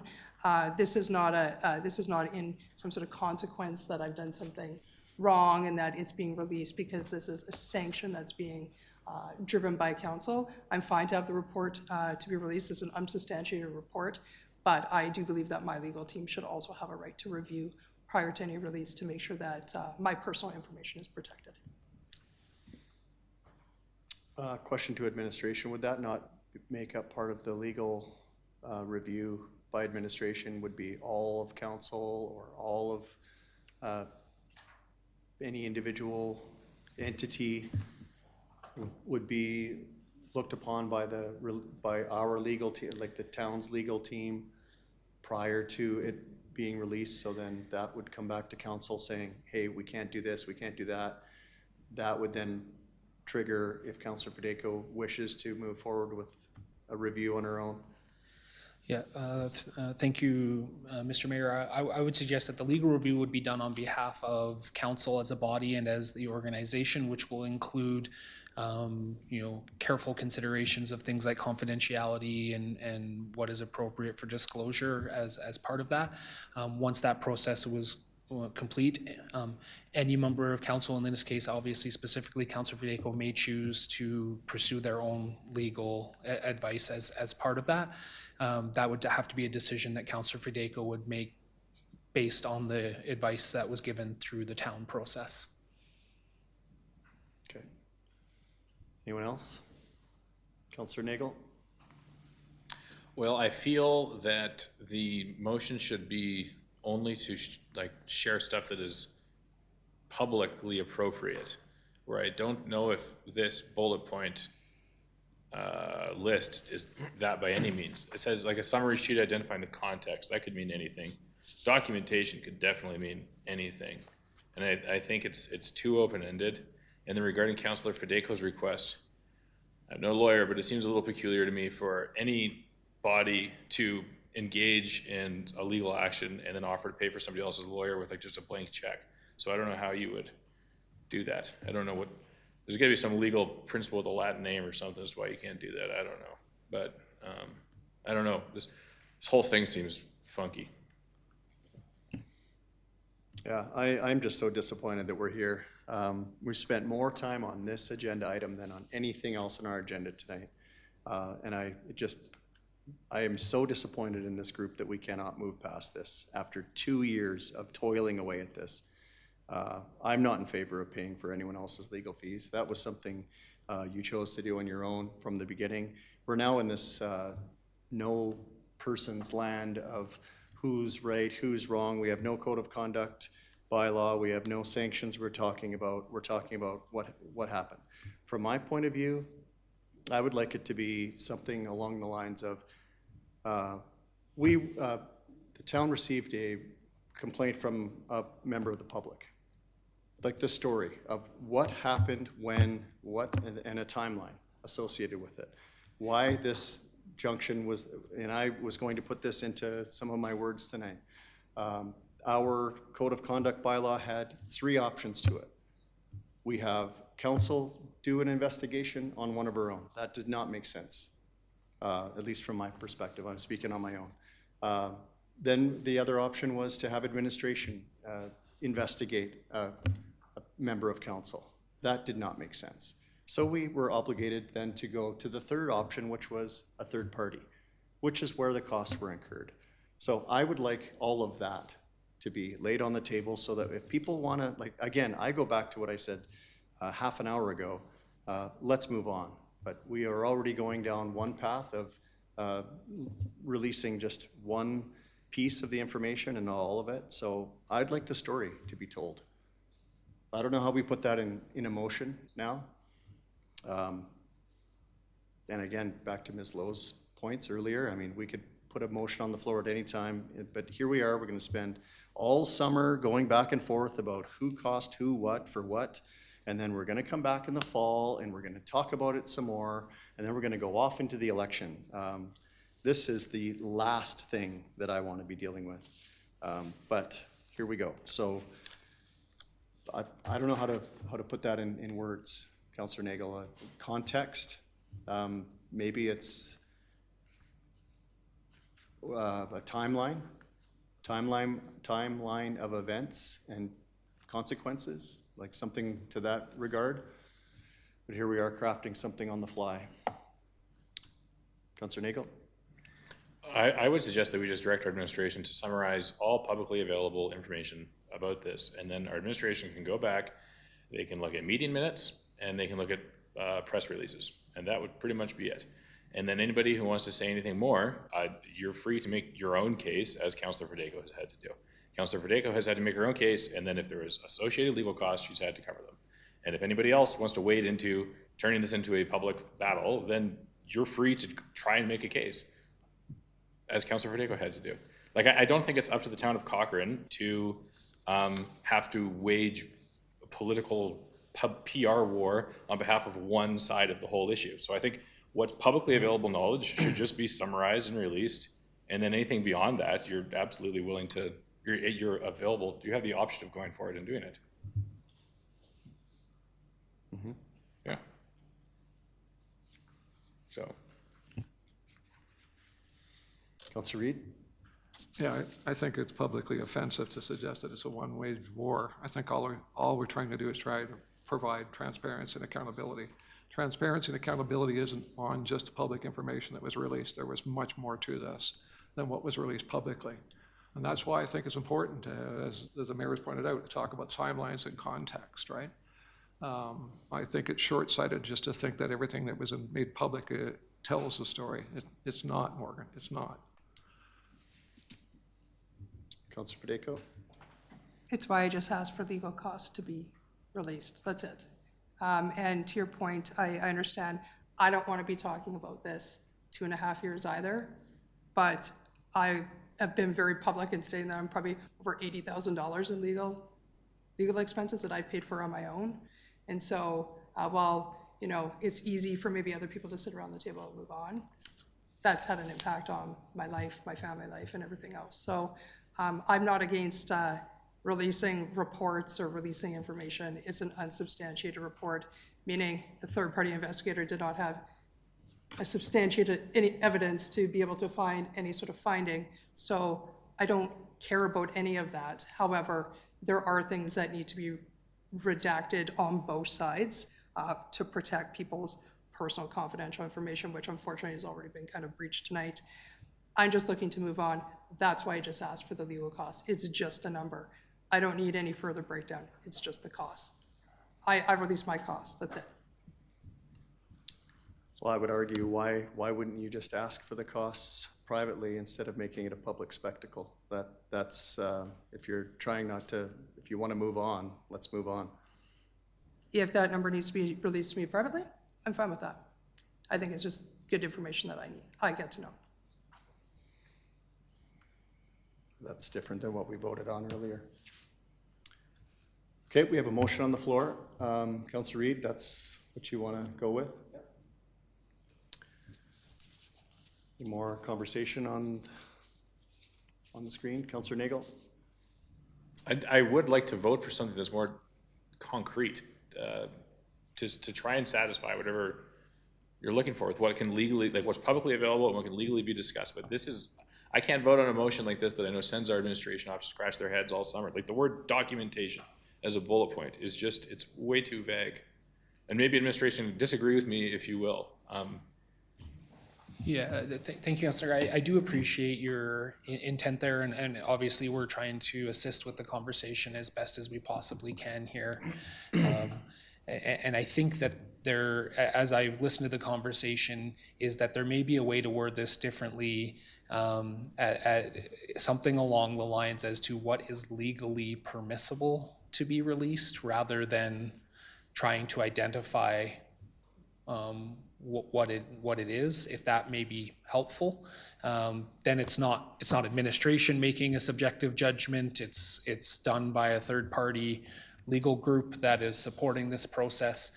But I think that what I've heard from Councillor Reid as part of this conversation is that the context and the chain of events needs to be connected as to this happened, so this happened, so this happened, seems to be the biggest part of that. And that was our intent in trying to, when we use the word context, I'm just trying to let you inside of our brains as we tried to support the identifying of this motion. But if we were to just say what would be legally advisable or something along those lines, then it permisses administration working with our legal counsel to release the maximum amount of information related to this incident, which I've heard this council discuss here tonight, that everyone seems to be in favor of the maximum amount of information being available in relation to this. So maybe that's a way to simplify the request as well as give it parameters. Sorry, do I have the floor? Yep. Yeah, and I think your comment about it being legally permissible is to put a fine point on what I'm concerned about. I'm actually concerned that this motion that we can be voted on could be asking our administration to do something illegal, which a council cannot do. But it's possible that it could be construed that way. And so I think it needs to be really crystal clear in the text of the motion that we're asking them to engage in a legal release of legally appropriate documents in some way, if we can amend the text to suggest that. Yeah. Councillor McFadden? Yeah, I don't even really know how to like contribute right now, because this is such a dangerous thing to be doing on the fly right now. Yeah, I don't even know how to, like, we had Councillor Fideco's motion to think about for a couple weeks. This one, and I'm on record of choosing not to make decisions if I haven't had a chance to think about them. And this is one that we're trying to craft a legal, risk-free way to get through this.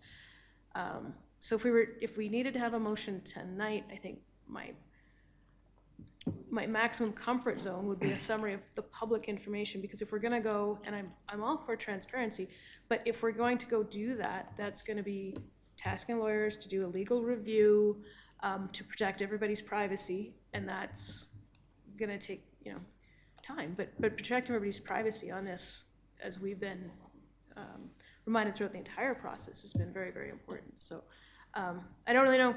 I'm really uncomfortable with how we're trying to land this tonight. The only thing that really make me comfortable probably would be, summarizing the public information to date.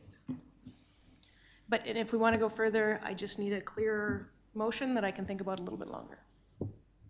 Maybe I can help. I'm going to weigh in another time. I understand the position we're putting administration in. We would have to get a legal opinion on at least what information is allowed to be collected and released. I am not in favor of spending another dime on this or any more time on it. So I'm going to be voting against whatever motion is up there. My statement before was tied to, like, if we're going to release that, then we release it all. Council's voted on that. We're moving on. I think we've already wasted way too much time on this over 2 years, and I'd like to move on. So I don't know if that helps the situation, but that's where I'm landing. Councilor Reid? So just be clear what you're saying is, so you support the original motion and let it go by itself because you're tired of it? No, I understand that we're going to have to spend more legal fees to dig up this information, to have a battle in September. And I don't think it's digging up information. I think the information already exists. Well, it's just compiling. summarizing it. Yeah. summarizing it in a form.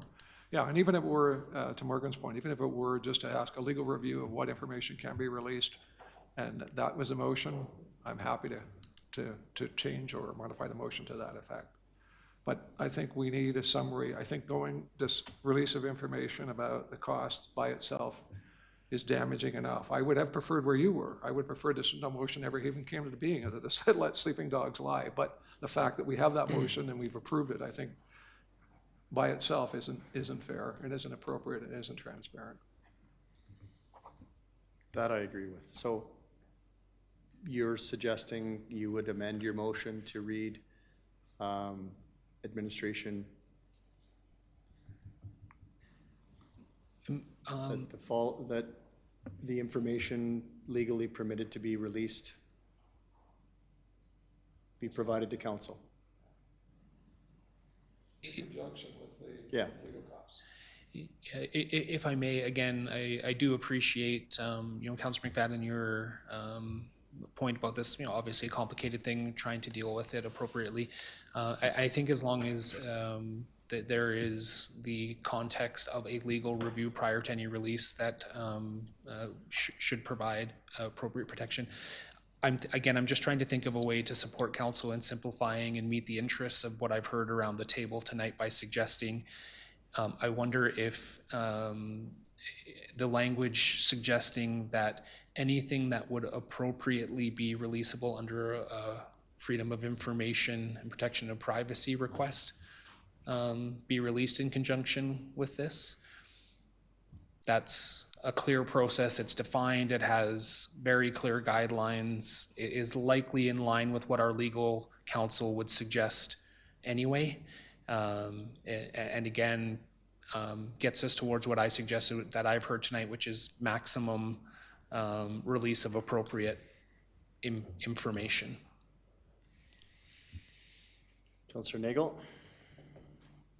I think I feel similar to Councillor McFadden at this point, that I think what I would support tonight would be a summary of publicly available information, and I think if there's anything else that council wants to come forwards, I think it should be done probably behind closed doors over the next few weeks. Think about it, and then bring it public at the next meeting if you so choose, when this thing gets released and comes back, because I feel like there's a high risk of something very stupid being done here, to put it mildly. Councillor Reid, can you bring us home? I don't think so. Yeah, again, Morgan, I don't think what's publicly available provides any context to what actually occurred. And I think that is a disservice to our community. If you're gonna say, this is what it cost you, you should tell me what I paid for, right? And this is what it paid for. So again, I'm even, forget about the documentation, just give me a summary of what happened, who, what, when, where, and why. And that tells you exactly what these costs were for. And that isn't in the public forum right now. Well, I'm back to the word timeline.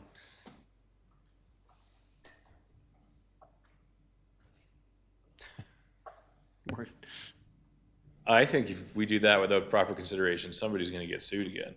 That's what I think is gonna happen. So I'm just decided But I think what I'm hearing administration say, they're not going to release anything without that being looked at, so that protects us from that. Okay, well, I'm done talking to them. I will support a public release, a summary of currently publicly available information and nothing else. And I'm done talking. Councillor Flowers? I'm still stuck on the word transparency. Where did that go? We lost it through all this discussion. The facts, what happened, why it happened, and just we do have to get a lawyer to look it over before we release it, but let's just do it.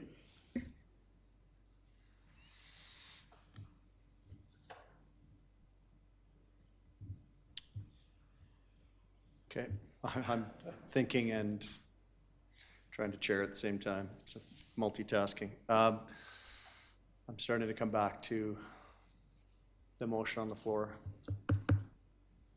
Councillor Reid, you want to sum up debate and I'll call the Yeah. question? Maybe I can try to find a more palatable way of putting this forward in terms of notice of motion, but in conjunction with the release of all legal costs, a summary of context and timelines, subject to legal advice, be provided.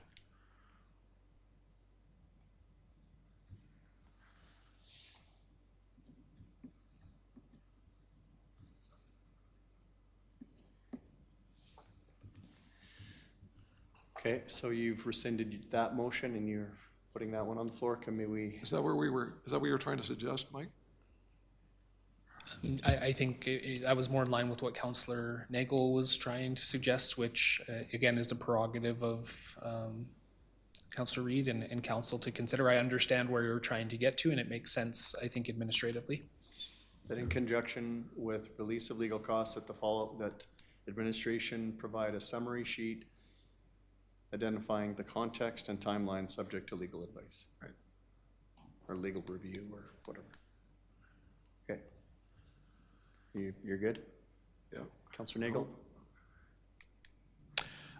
Just because my name was mentioned, I just want to clarify that actually the only thing I'm suggesting at this point, after considering everybody's words and having several minutes to think about this, the only thing that I'm suggesting is that we ask for a summary of the publicly available information, not to dig in deeper or release any other information.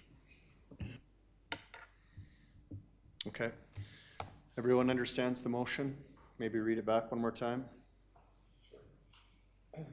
Correct me if I've got it wrong, but I think in conjunction with the release of all legal costs, we do a context and timeline review subject to legal advice to be provided. Again, for me, this, to be clear, this is not a witch hunt. This is just simply trying to provide a balance to what's going on in terms of what I think could be potentially the narrative to this legal cost. So just trying to provide a balance to that. It's not it's not a witch hunt. It's just balanced. Okay, everyone's clear on the motion on the floor? Call the question. All those in favor? Those opposed? That's approved. Any other motions arising? Nope. Okay. We sum up this spring, early summer session with something a little more positive. Mayor's report. Yeah, busy almost 2 weeks with Stampede, but it started off with the multicultural barbecue in Mitford Park, hosted by Black Cochrane community. And I just want to give them kudos for organizing an event that wasn't specific to one ethnic group or one group in our community, but made it multicultural, and it was very well attended. Just the number of different foods and dances and songs, and everyone was in such a great spirit. It was really our community on the grass in Mitford. It was just so awesome to experience. I shared words on behalf of council. That then led into Canada Day, and obviously council knows of our portion of Canada Day, in addition to providing funding to CASE, but the collab with the Cochrane Legion. I was told there was between 700 and 800 breakfasts served at the Legion that morning. So again, well attended. The weather was awesome. The flag raising ceremony I thought was really good. Again, people were in great spirits. National pride was high. And I just want to give kudos to the Legion and also to our comms department for providing support to council with the tent, and to my colleagues who were there as well. Then that led to obviously Mitford Park, and I've never seen Mitford Park that busy. There were thousands of, I don't even know, I wouldn't want to even try and guess how many people were in that park, thousands. Every square inch of that grass was covered. There were lineups, what did you say, Councillor Wilson, an hour and a half for face painting or or whatever you were in line for. And I just wanted to give credit to CASE, Cochrane Area Event Society, for pulling off a very, very good community event that I thought seemed to be enjoyed by, like I say, thousands. I also attended the Brex AGM, Bow Rivers Edge Campground Society. Obviously, our recent announcement of the 26-acre purchase down, well, right to their neighbor, piqued their interest, so they asked me to attend their meeting. I just gave the same response as we have publicly about it's 26 acres. We don't know what we're doing with it yet, but it's a prime piece of real estate. Stay tuned. So anyways, that will whatever council of the future and administration decide to do on that 26 acres will have an impact on surrounding neighbors, including the campground, so they are well aware of what's going on there. That led into Stampede and all of the breakfasts and barbecues, and I have, I think, 7 that I went to over the 10 days, and there were more than that I couldn't attend. I tried to get to all of them. Again, our community just pouring out their heart in free breakfasts and barbecues. It was kids and all the things. It was pretty amazing. And to maybe put it in context, I just assumed this happened everywhere. And I see other mayors, and some of them came down for Stampede, and I was telling, oh, I can't attend that event, I've got a Stampede breakfast. They were like, what now? And I just thought every community had pancake breakfasts, and most, I guess, do, but not to the context that Cochrane does. And in fact, there was a Stampede rep that her job, I saw her at a few events, was to travel the region at Stampede time and really recognize and acknowledge events that were in the Stampede spirit. And I said to her, does this happen everywhere? Is Cochrane the same as, I don't want to list the other communities, but all the other communities in the Calgary region?